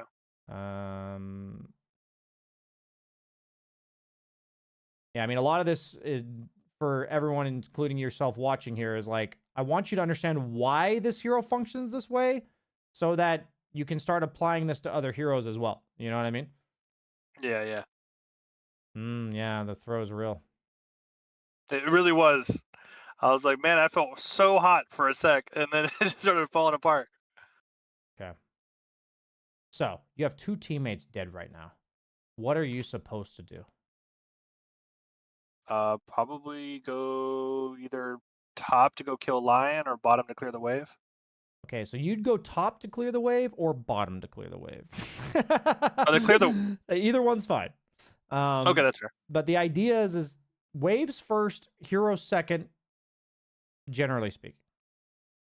Like, not always, okay? But Yeah. I just know, with all due respect, if you were prioritizing heroes, or sorry, if you were prioritizing CS over heroes, you would not be 450. So let's just flop that priority, and like later you can maybe tweak it a little bit. You know, it's not like always one or the other, but generally speaking, you will kill more heroes if you actually farm creeps, rather than you will farm more creeps if you kill heroes. Do you know what I'm saying? Yeah. Yeah. So flip priority on heroes versus creeps. That does gradually flip back to heroes as the game goes later. But right now, with you right now, I know you will just win games on Spirit Breaker if you're just fucking charging creeps. And then you're like, oh shit, I'm done with creeps. I've got charge again. It's 4 seconds later. And I just go kill people, you know? It's going to be sick. It's going to be fucking sick. So I think my main takeaway for you when you're playing this hero, because we're reaching kind of the time limit here, is that I want you to think about the build, like how that's like, so we now understand generally how Spear Breaker is going to scale. Like that's what he's going to do. And then feel free to watch. I would encourage you to watch the video, but that's, you know, you're not required to do that. So then, I will. but then just don't comment on the facial hair. But then, but what was I going to say? Oh, and for you to use Spear Breaker as a good idea of, I want you to think about how often you're showing on the map. Okay. Just generally speaking, like in the early to mid game, it's fine. But the longer the game goes on Spear Breaker, like you will literally blow through a creep wave instantly and be gone. Like you'll be showing for like half a second. You know, if you have Shadow Blade, you literally don't show at all. You can just one shot the creep wave invisible. And I've even seen Immortal players have trouble dealing with this. Okay, meaning like they have to buy detection and Yulju and shit like this. It's like really annoying for them, not for you. So we're learning a lot about the idea of on map, off map, understanding that first item really needs to accelerate your farm on any hero that you're playing. And then generally your second item allows you to go do stuff around the map. So in Spearbreaker's case, like Kayayasha is really nice for that, generally speaking, because you have the mana to farm and to go kill people. So like, that's what that means. You know, it's not a one-size-fits-all build, but I know you'll have fun with it and it will work for what we're considering. But in the future, you can consider these other items. And then, yeah, this idea of connecting with the mid wave, all of these extra things that I said, one side lane to the other, as well as never leave a creep behind. These are things that I've brought to your attention and take secondary priority to the other stuff. But they're, you know, maybe you'll catch yourself one day being like, oh, I skipped mid wave. Got to remember to do that. Or, oh shit, that creep wave just showed up. Got to remember to do that. Got to remember to think about that. But those are Yeah. kind of like if you spend 50 games only thinking about those things, they become second nature, and it just comes down to when and if you feel like doing that, really. Okay. But if you have the on map off map thing, that applies to every hero in the game. You'll start assessing heroes based on that, and it'll really help you understand them as well. Okay. Cool, man. Is there any questions before to clarify anything before I send you off? No, I think that's pretty good. Sweet, man. It was a pleasure. I'm Yeah, thank I'm you. gonna see you later. Peace. Yeah.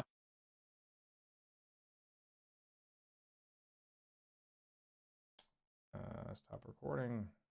Fantastic. That was a good session. Admiral Yama, thanks for the 20 months.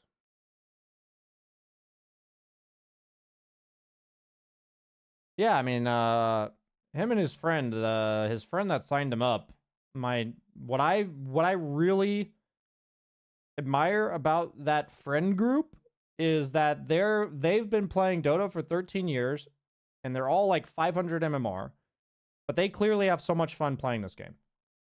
And that's really wholesome. And I really think that with like some gentle guidance, if they really put their brains to it, they would just shoot up.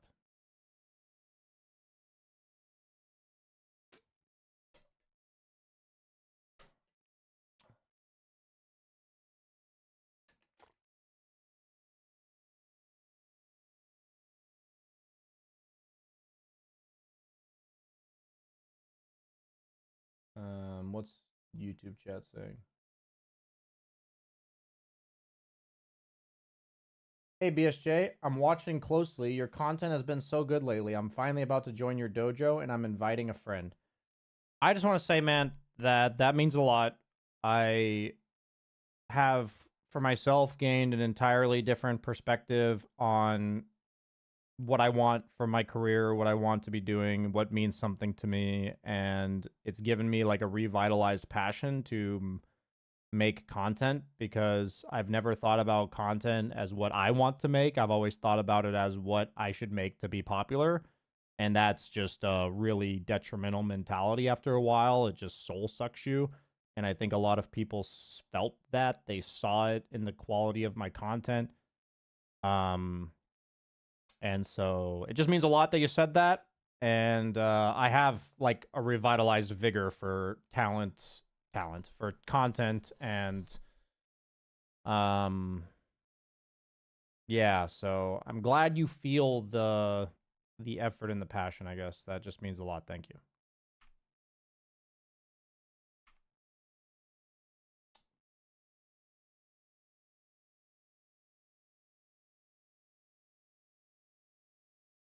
How to farm is clock position 3. Sadly, clock is really hard to play core nowadays because they removed battery assault doing double damage to creeps, and the hero just doesn't have a good way to farm. Like, he just doesn't have one.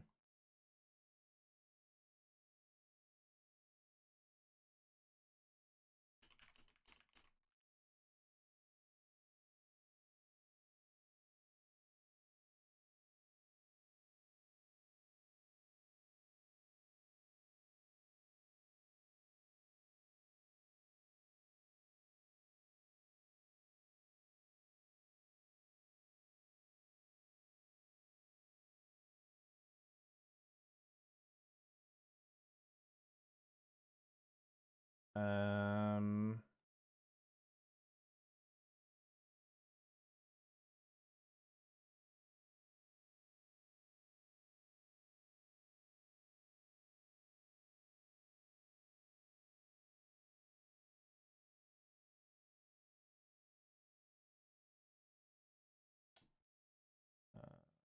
Give me a second, guys.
Sorry, guys. I'm like looking at something right now.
Okay.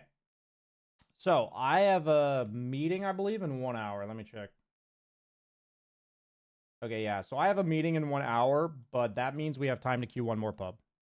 So I'm gonna queue one more pub on stream because our pub earlier was fucking trash. So let's try one more.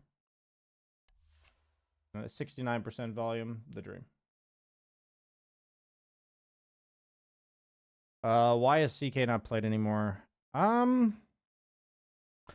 CK is not really a conceptually broken hero. So when I say that, what that means is he's a hero that's generally really good when his numbers are too high. And right now, his numbers are not high. That's what I would say about CK. Like, the patches where he was good, it was because, like, his crit was, like, insane sustain and he would just win every lane. Or, yeah, stuff like that, you know?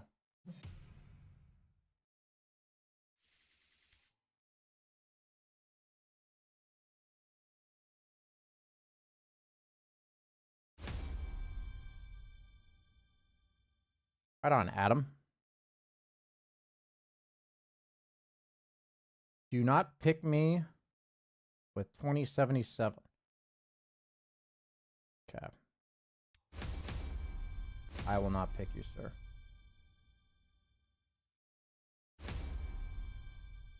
What do I need? I need a mid laner and a support. Okay.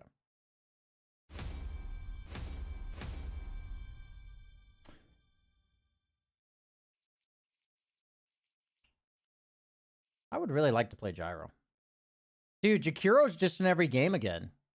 Like, Jakiro just went from not being meta to being meta again. That's so fascinating. Like, I've now seen him in, like, every pro game and every pub.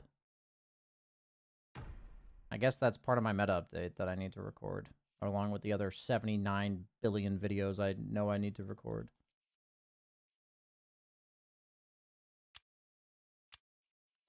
I'm not supposed to first pick, am I? Okay. Marcy Pudge. I really don't like Ursa against Marcy Pudge in lane.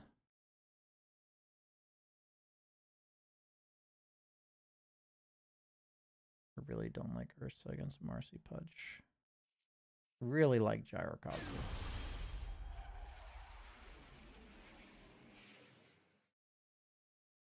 We're gonna do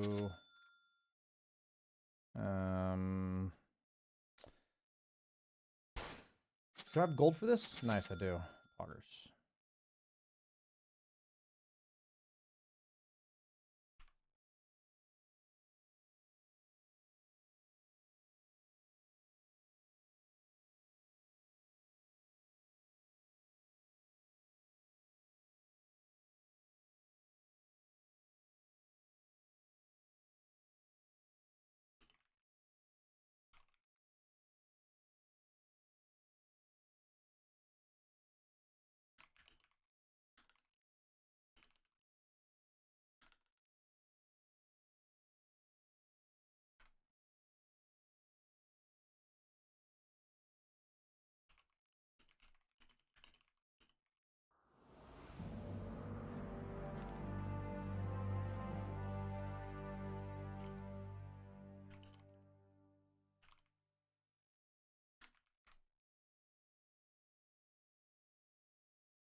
Okay. I love Gyro. Gyro is a fun hero. I feel like I'm gonna do like... What's going on here? Is this like Pudge Dawnbreaker? So this is a Hurricane Pike game if I've ever seen one. This is like the... This is like the fucking Category 12 Hurricane Pike game. You know what I'm saying? This is like the literal bombshell of a Hurricane Pike game. So I'm gonna go the whole Manta Hurricane Pike, I guess. I'm gonna go that build. Really OP. I'm not a huge fan of Ags on this hero in most games. You buy it eventually, of course, but not until like 5-6 slot.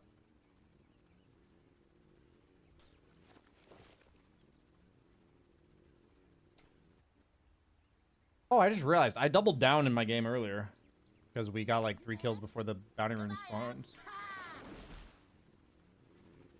I don't want to get hooked. I think Ringmaster can get the top rune.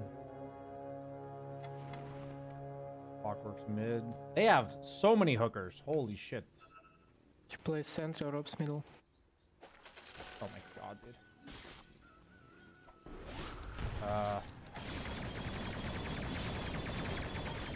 They have a ward that sees me there. He shouldn't have seen me. Dawnbreaker carry. He hooked me when it was still nighttime.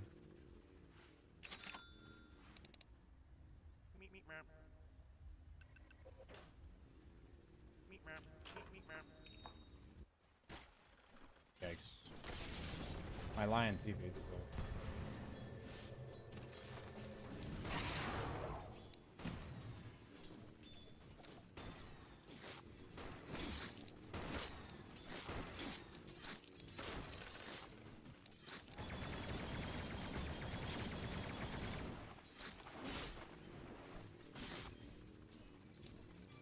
This sucks.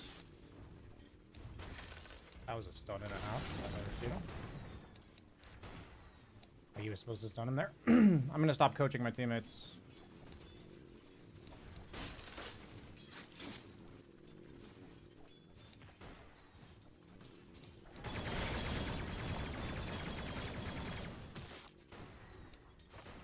That was a nice stun. Что ты хочешь от меня, чтобы я что сделал?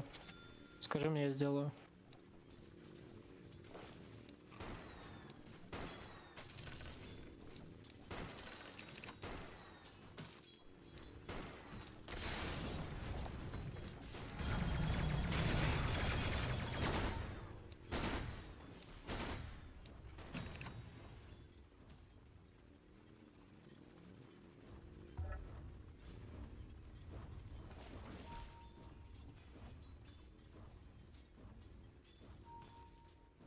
Probably scary to walk up. Need to walk around.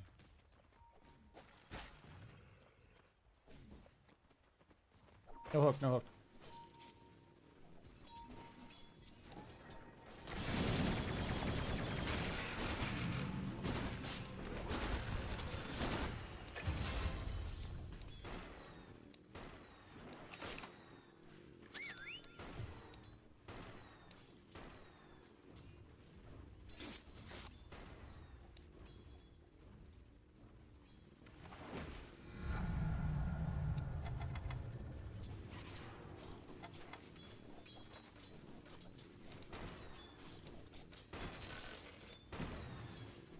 You can fight them at the wisdom. Or fuck the Lotus.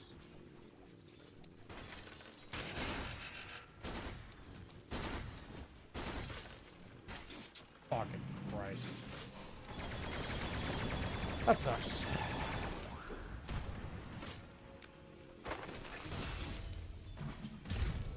It's not too bad, I guess. Not bad.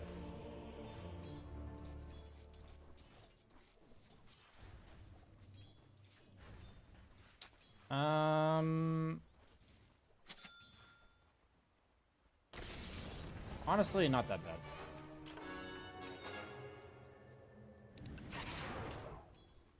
Could be worse.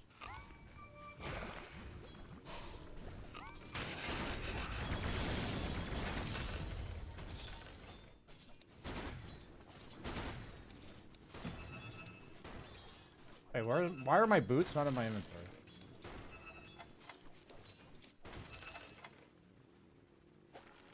Dude, fucking...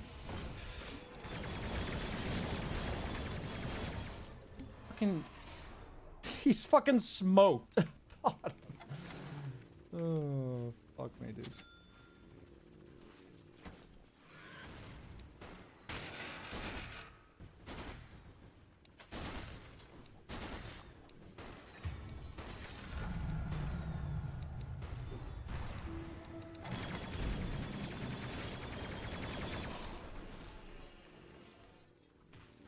Dude, this afterburner facet's like so fucking good.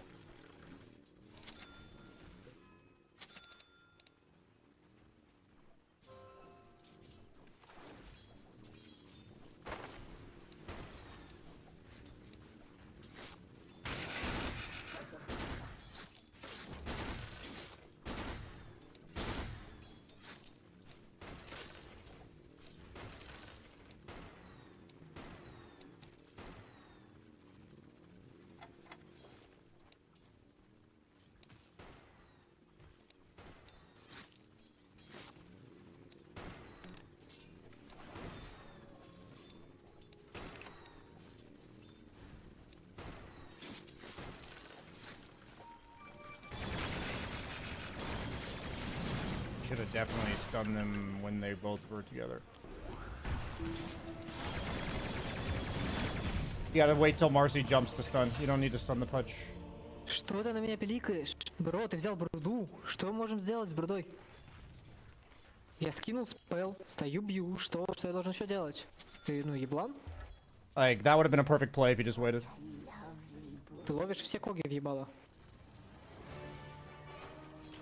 Can go on this guy. Бля, ты, ну, реально еблан. Не знаю, 3000 ранг, блять, хуило просто.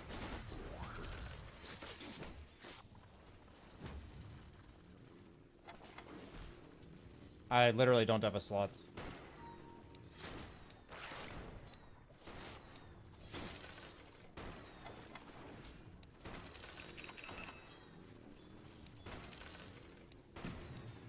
I mean, that example is like purely a mistake on Lion's part, you know? Like, I think it was actually a really good call for me to go on that guy. And it's just like, clearly, it's just purely a mistake.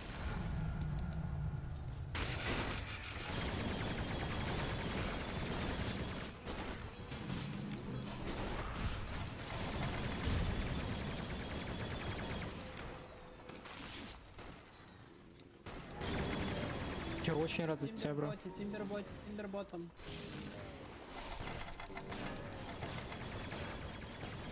Смотри, топ, скорее всего, Клок сейчас пойдет контестить эту хуйню. На нем боте. Dude, this fucking game, dude. I'm fucking zooming.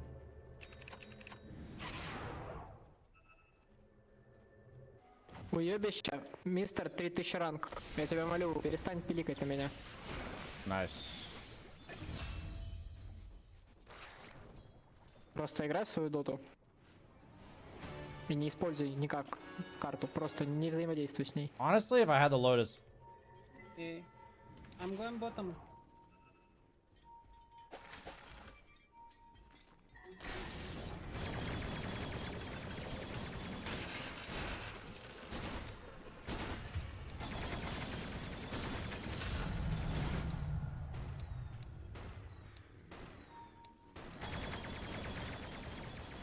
Не надо активками помогать контролить, пожалуйста. Dude, I'm so fast! Они вообще нихуя мне не сделают в игре. Ни героев нет, без меня пока. Активка, я очень сильный. Oh my god, was my career flying me?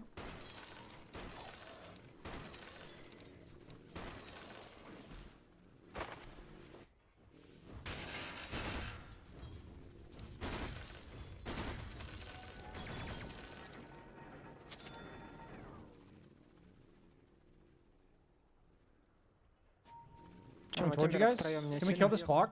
Мы не осилим его втроем даже. Oh god. They're on me bottom.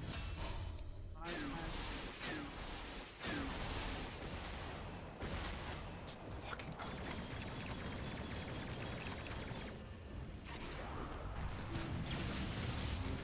Dude, fuck this game, dude.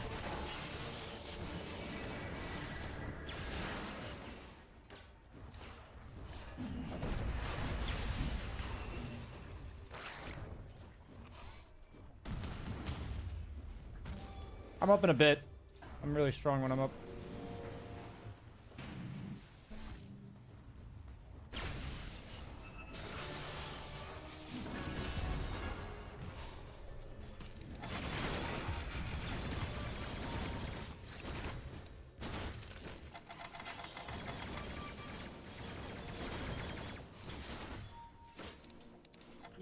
Гера. Я съебался, парни. Не хочу стрик отдавать. I don't know where he is. This game's fucking crazy, man. Holy fuck, dude. This game is nuts.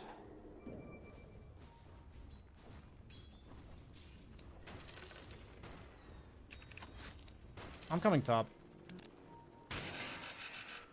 Wait me. Я сейчас тэпнусь. I'm coming top, guys. Go smoke. This game is like legitimately insane. У нас два чела behind. Клок и пудж. У меня клок здесь.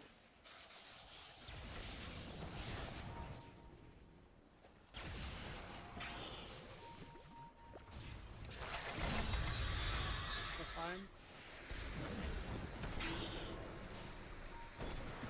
Я парни, go back maybe, guys.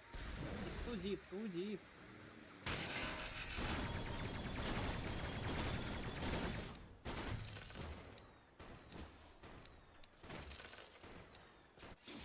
У нас ринга 6 есть, мы можем еще подраться. Мид можем подраться. I'm coming towards mid, boys. Time to fuck him up. Stun him.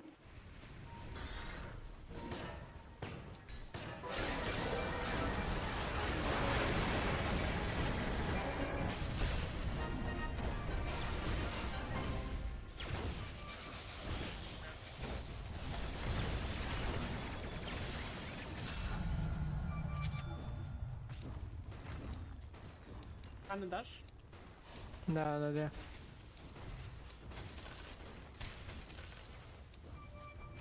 This is just a game where you have to fight because they have fucking clockwork hook, punch Я hook, сразу после вышки смог нажму. Marcy. Like, you just have to fight them. Я бы активку взял. Like, that's just потом the только way of смог. this game. Я думал, ни глифа нет. Тимбер.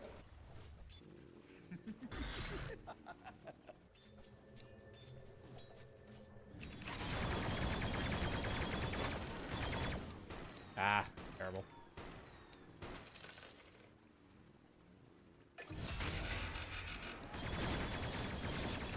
Не бойся. Можем нажать. А куда мы хотим? На Марсе пойти? I literally got a neutral item now. Не, забей уже. Просто какой топ откроем. Is he actually here?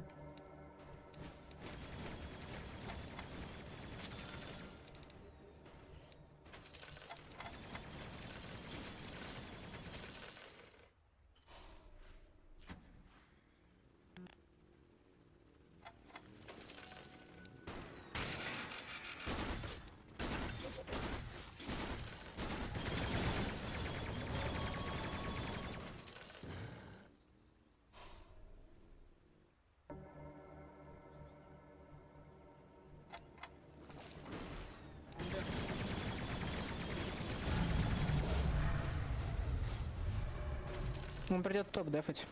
Нужно его убивать. Лучше.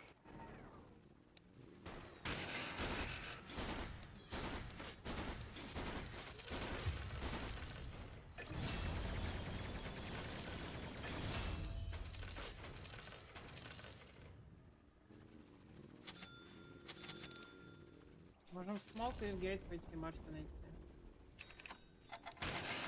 Нам хватит на нее. Леон еще тэпнется. Леон, типи. This game's intense. Только да, я первый начну. Да мне нечем.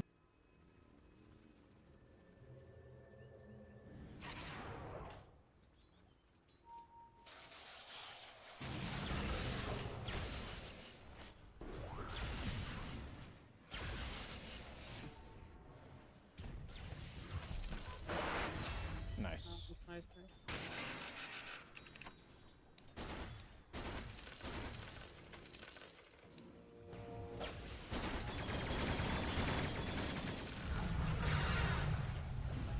Я не успел тоник скинуть.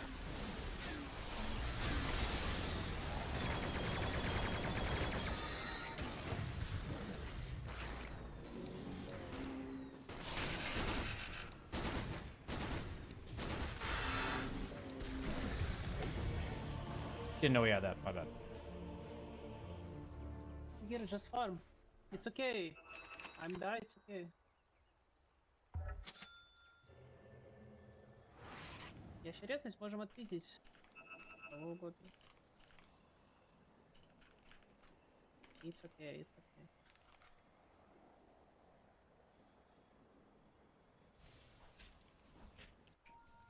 I'm saying that we have like an offlane hero that doesn't participate in fights, so I can't just farm against 4-kill heroes. Like that's not like an option of playstyle that I have. Сюда будет. Honestly, this Crystallis might even be bad. Вон, Домбрейкер, охуенный таргет.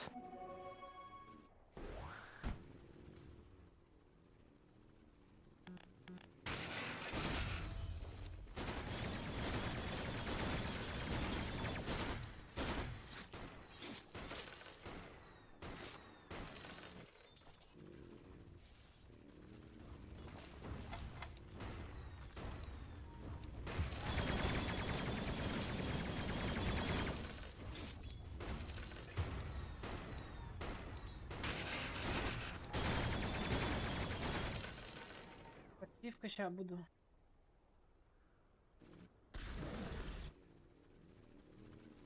What's their carry, like Dawnbreaker? I'm really confused. I thought it was like Timber carry or something.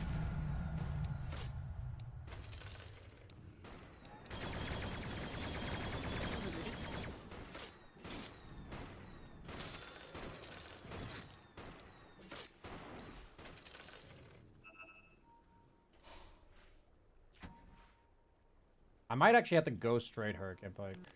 Feels really bad though.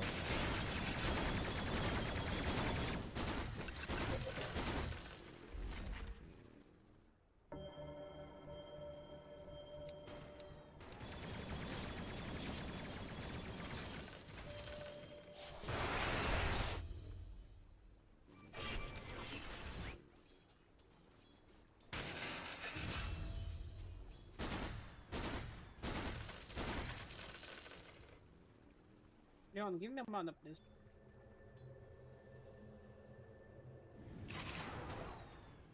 This is a bad TP because of the mid-mark respawning.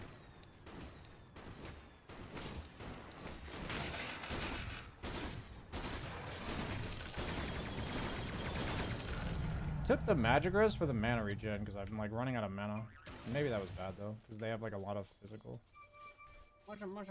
Вот Марси, Марси.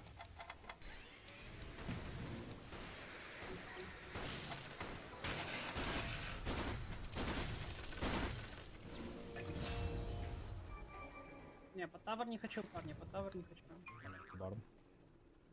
Активка будет. Я очень сильно не буду.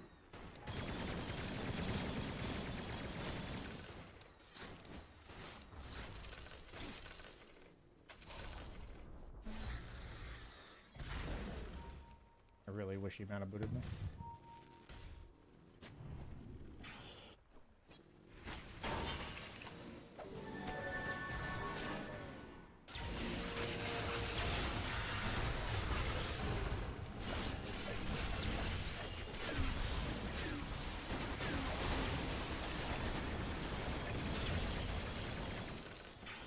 Это мана.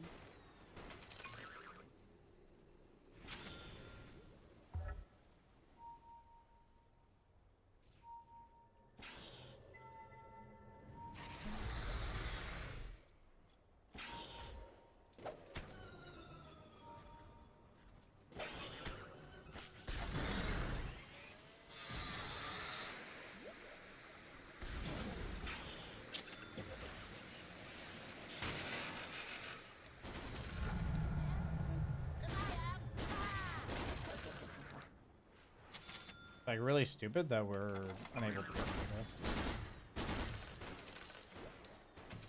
I'm not. It's like stupid in the sense that like I just don't know why we can't catch that guy. Like it seems like on paper our heroes can catch him.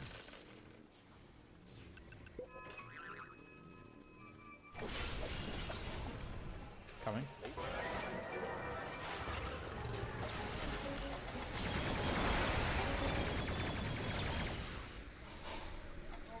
Oh, fuck.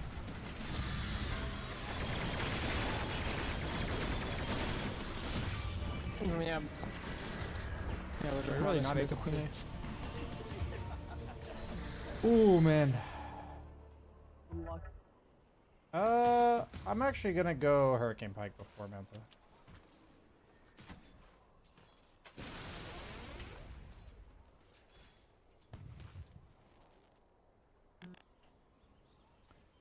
This is like one of those really strange games that Или нулик. Там чела ган собирает. I don't understand what my offlaner Сделаешь нулик на бруде? is doing. Я его сделаю. Like, what is this? Like, Можно разобрать. why does my offlaner have first item conduct? I'm not sure.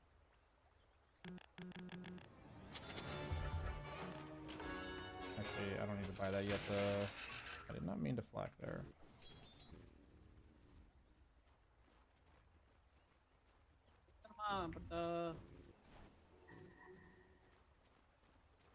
Like, I feel like my brood is actually like an account buyer. Да ты от него нихуя не дождешься. Он сумасшедший, блядь. I've had like a few people in my games like this recently where I'm just like, honestly, like the only explanation is account buyer.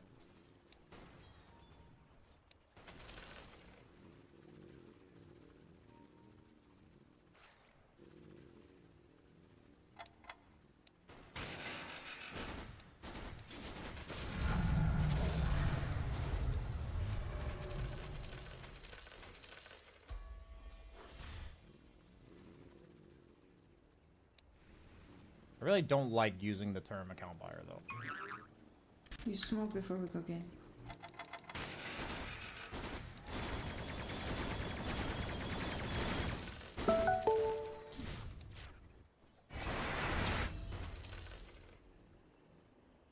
No, Almana. Timber coming, go back.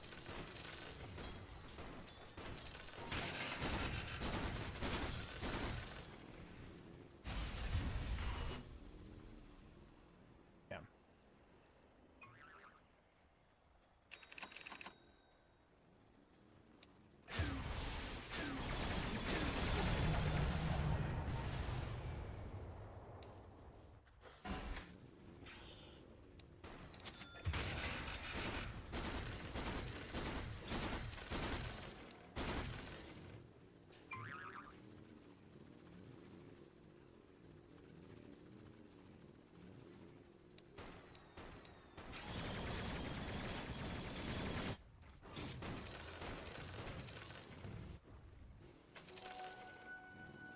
This Dawn is like no farm, I feel like.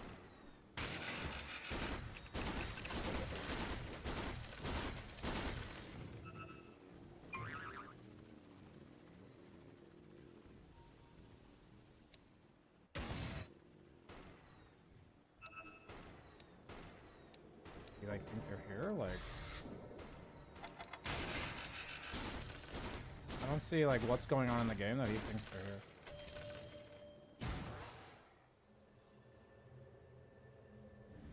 I actually don't see what he sees there. Like, I mean, they were clearly there, but like, I don't know why they're there.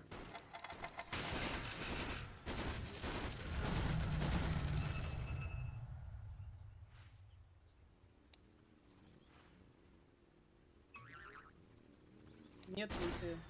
ДБ.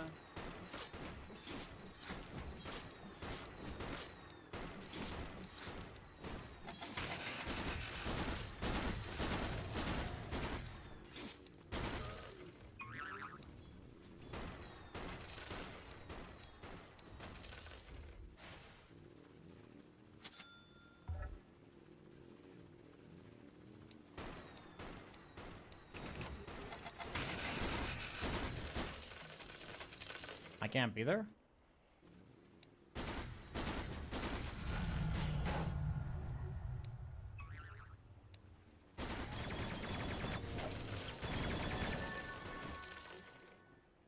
This is a really good space if we don't die.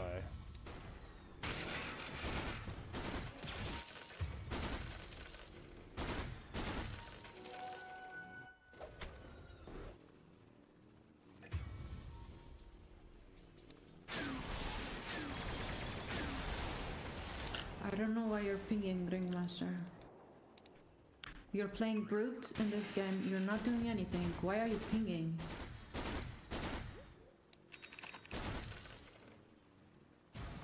Ты думаешь, какова причина, что тебя мут дали?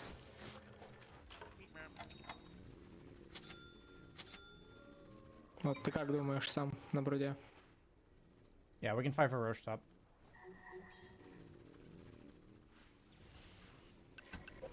Not sure if I want. I think I need Satanic BKB. Go, go, go. I'm coming. You can go Roche. He also doesn't have Marcy. Go fight. We have Aghanim. No, it's better. Okay. I mean, we can kill him with my ult. I have stacks. Maybe Marcy. I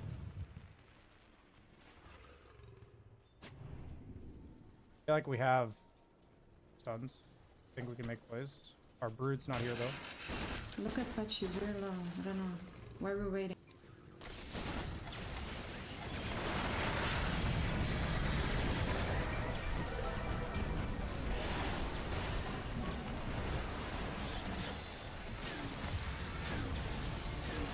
I mean, our Brood's like not playing, so I'm not sure what to do.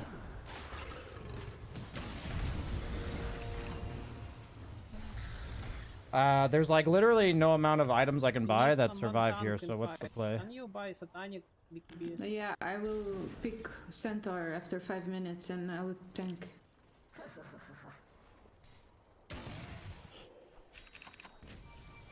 This is really just...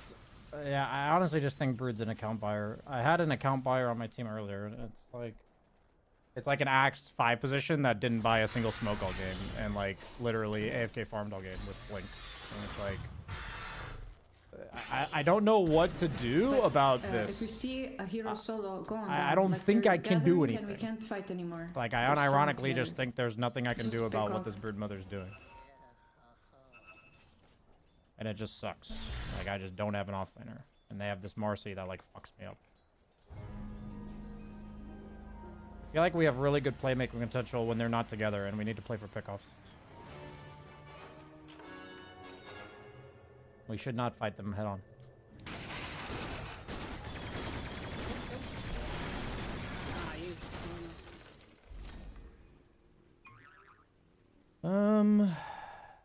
Guess Gale Guard.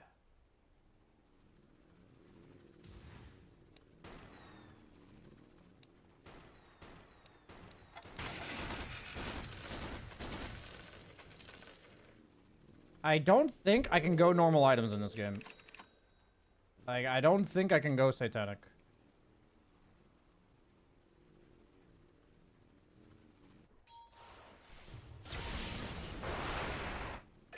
Nice.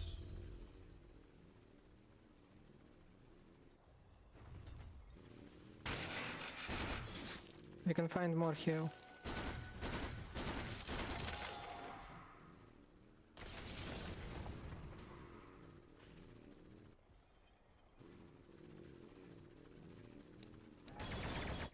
Like, this isn't a normal game, because I do not have an offlaner. So I'm curious about how I adjust. I actually don't know what the answer is right now, but I gotta think of something. Just back.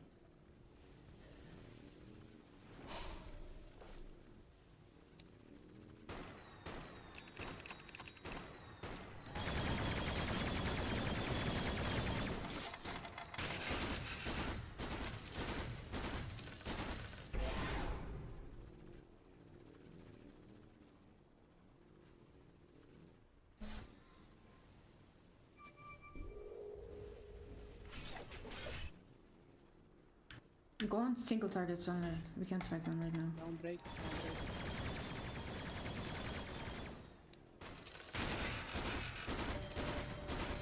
I'm gonna go BKB.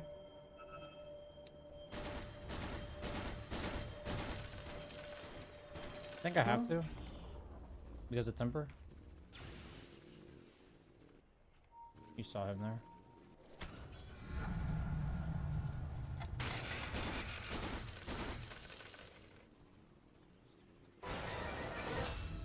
Back, back, back, back. I don't know if it's... Keeping out. Marcy, guys, help, help. 2 seconds, 2 seconds. Ah, he actually just killed me, huh? Even with Hurricane Pike, I just died on it. Not bad.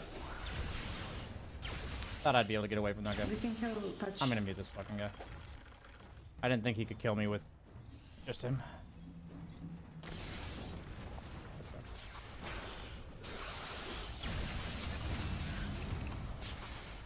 I mean, this might actually be good. Timber's not...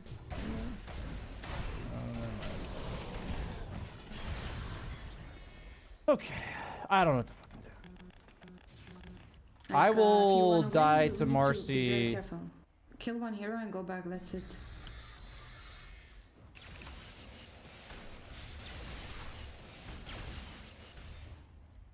Okay. Because we can kill any hero. We have a lot of damage with my ult. Just play safe.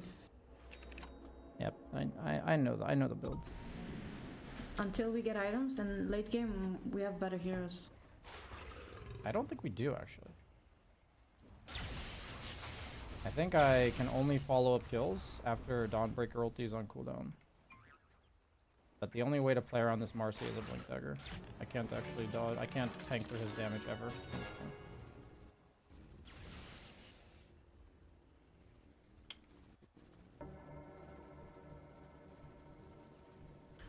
Do you have smoke? Check it.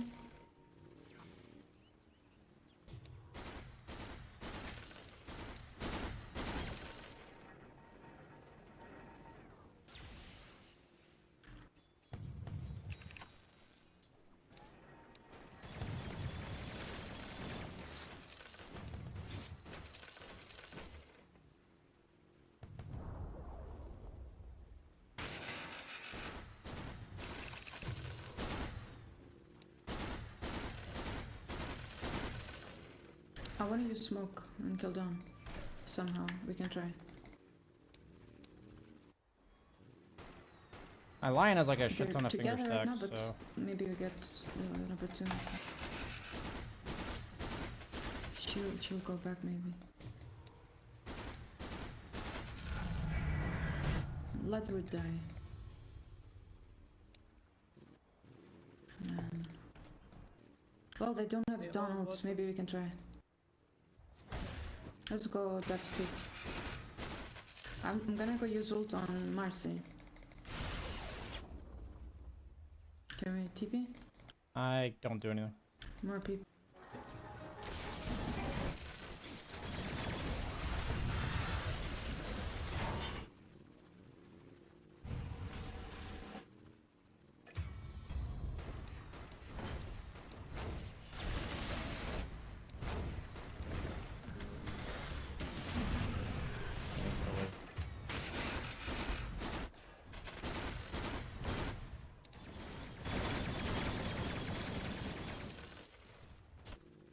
They needed to like just not get thrown. It's like what needed to happen. Is there an item I can buy? Maybe I can buy a BKB?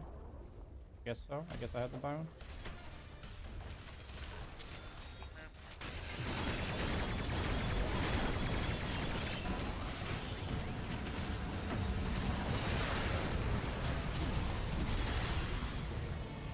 Okay. Just dead. It doesn't matter. We have fucking brute. Damn. GG. He's grief, I don't know. Just report him. Yeah, I'm not really sure what's going on. Games lately, I've just had like one guy like this a lot. And I honestly really stopped enjoying playing on stream because I didn't know how to handle it. But I just have to, you know, acknowledge that he's making the game unwinnable and move on. And that's all I can do.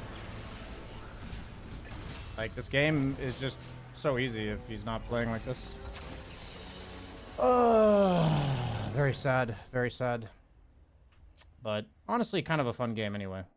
It's fun for like the first 20 minutes because I have no offlaner, I have 4 heroes in my lane and I get to have fun fighting against them. But just is what it is. GG. RTZ would have won for sure. I mean, the problem with these type of games when I'm being a streamer, and I'm going to be ending the stream because I have a meeting I got to go to, is that chat tells me all the things I could have done better, and they just ignore this guy. Like, they're just like, all the things you could have done better. And it's like, you know, it's just not fun.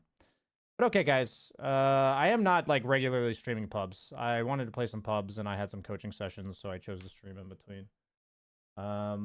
Tomorrow, I will not be streaming. I don't have any coaching sessions, so no stream tomorrow. My next coaching session is... Looks like we don't really have a coaching session scheduled until next Wednesday, so probably very few streams for the time being. I am looking to fill my week in terms of streaming with other stuff to potentially stream. Nothing's really been set in stone just yet, but I do have plans to fill more time because, yeah, that is the plan. But yeah, that's it for me today, guys. Thanks so much for watching.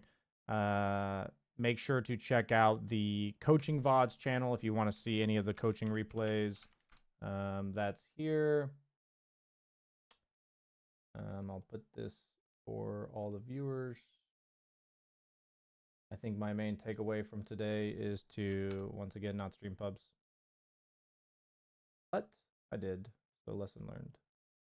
And I will see you guys later. Bye, guys.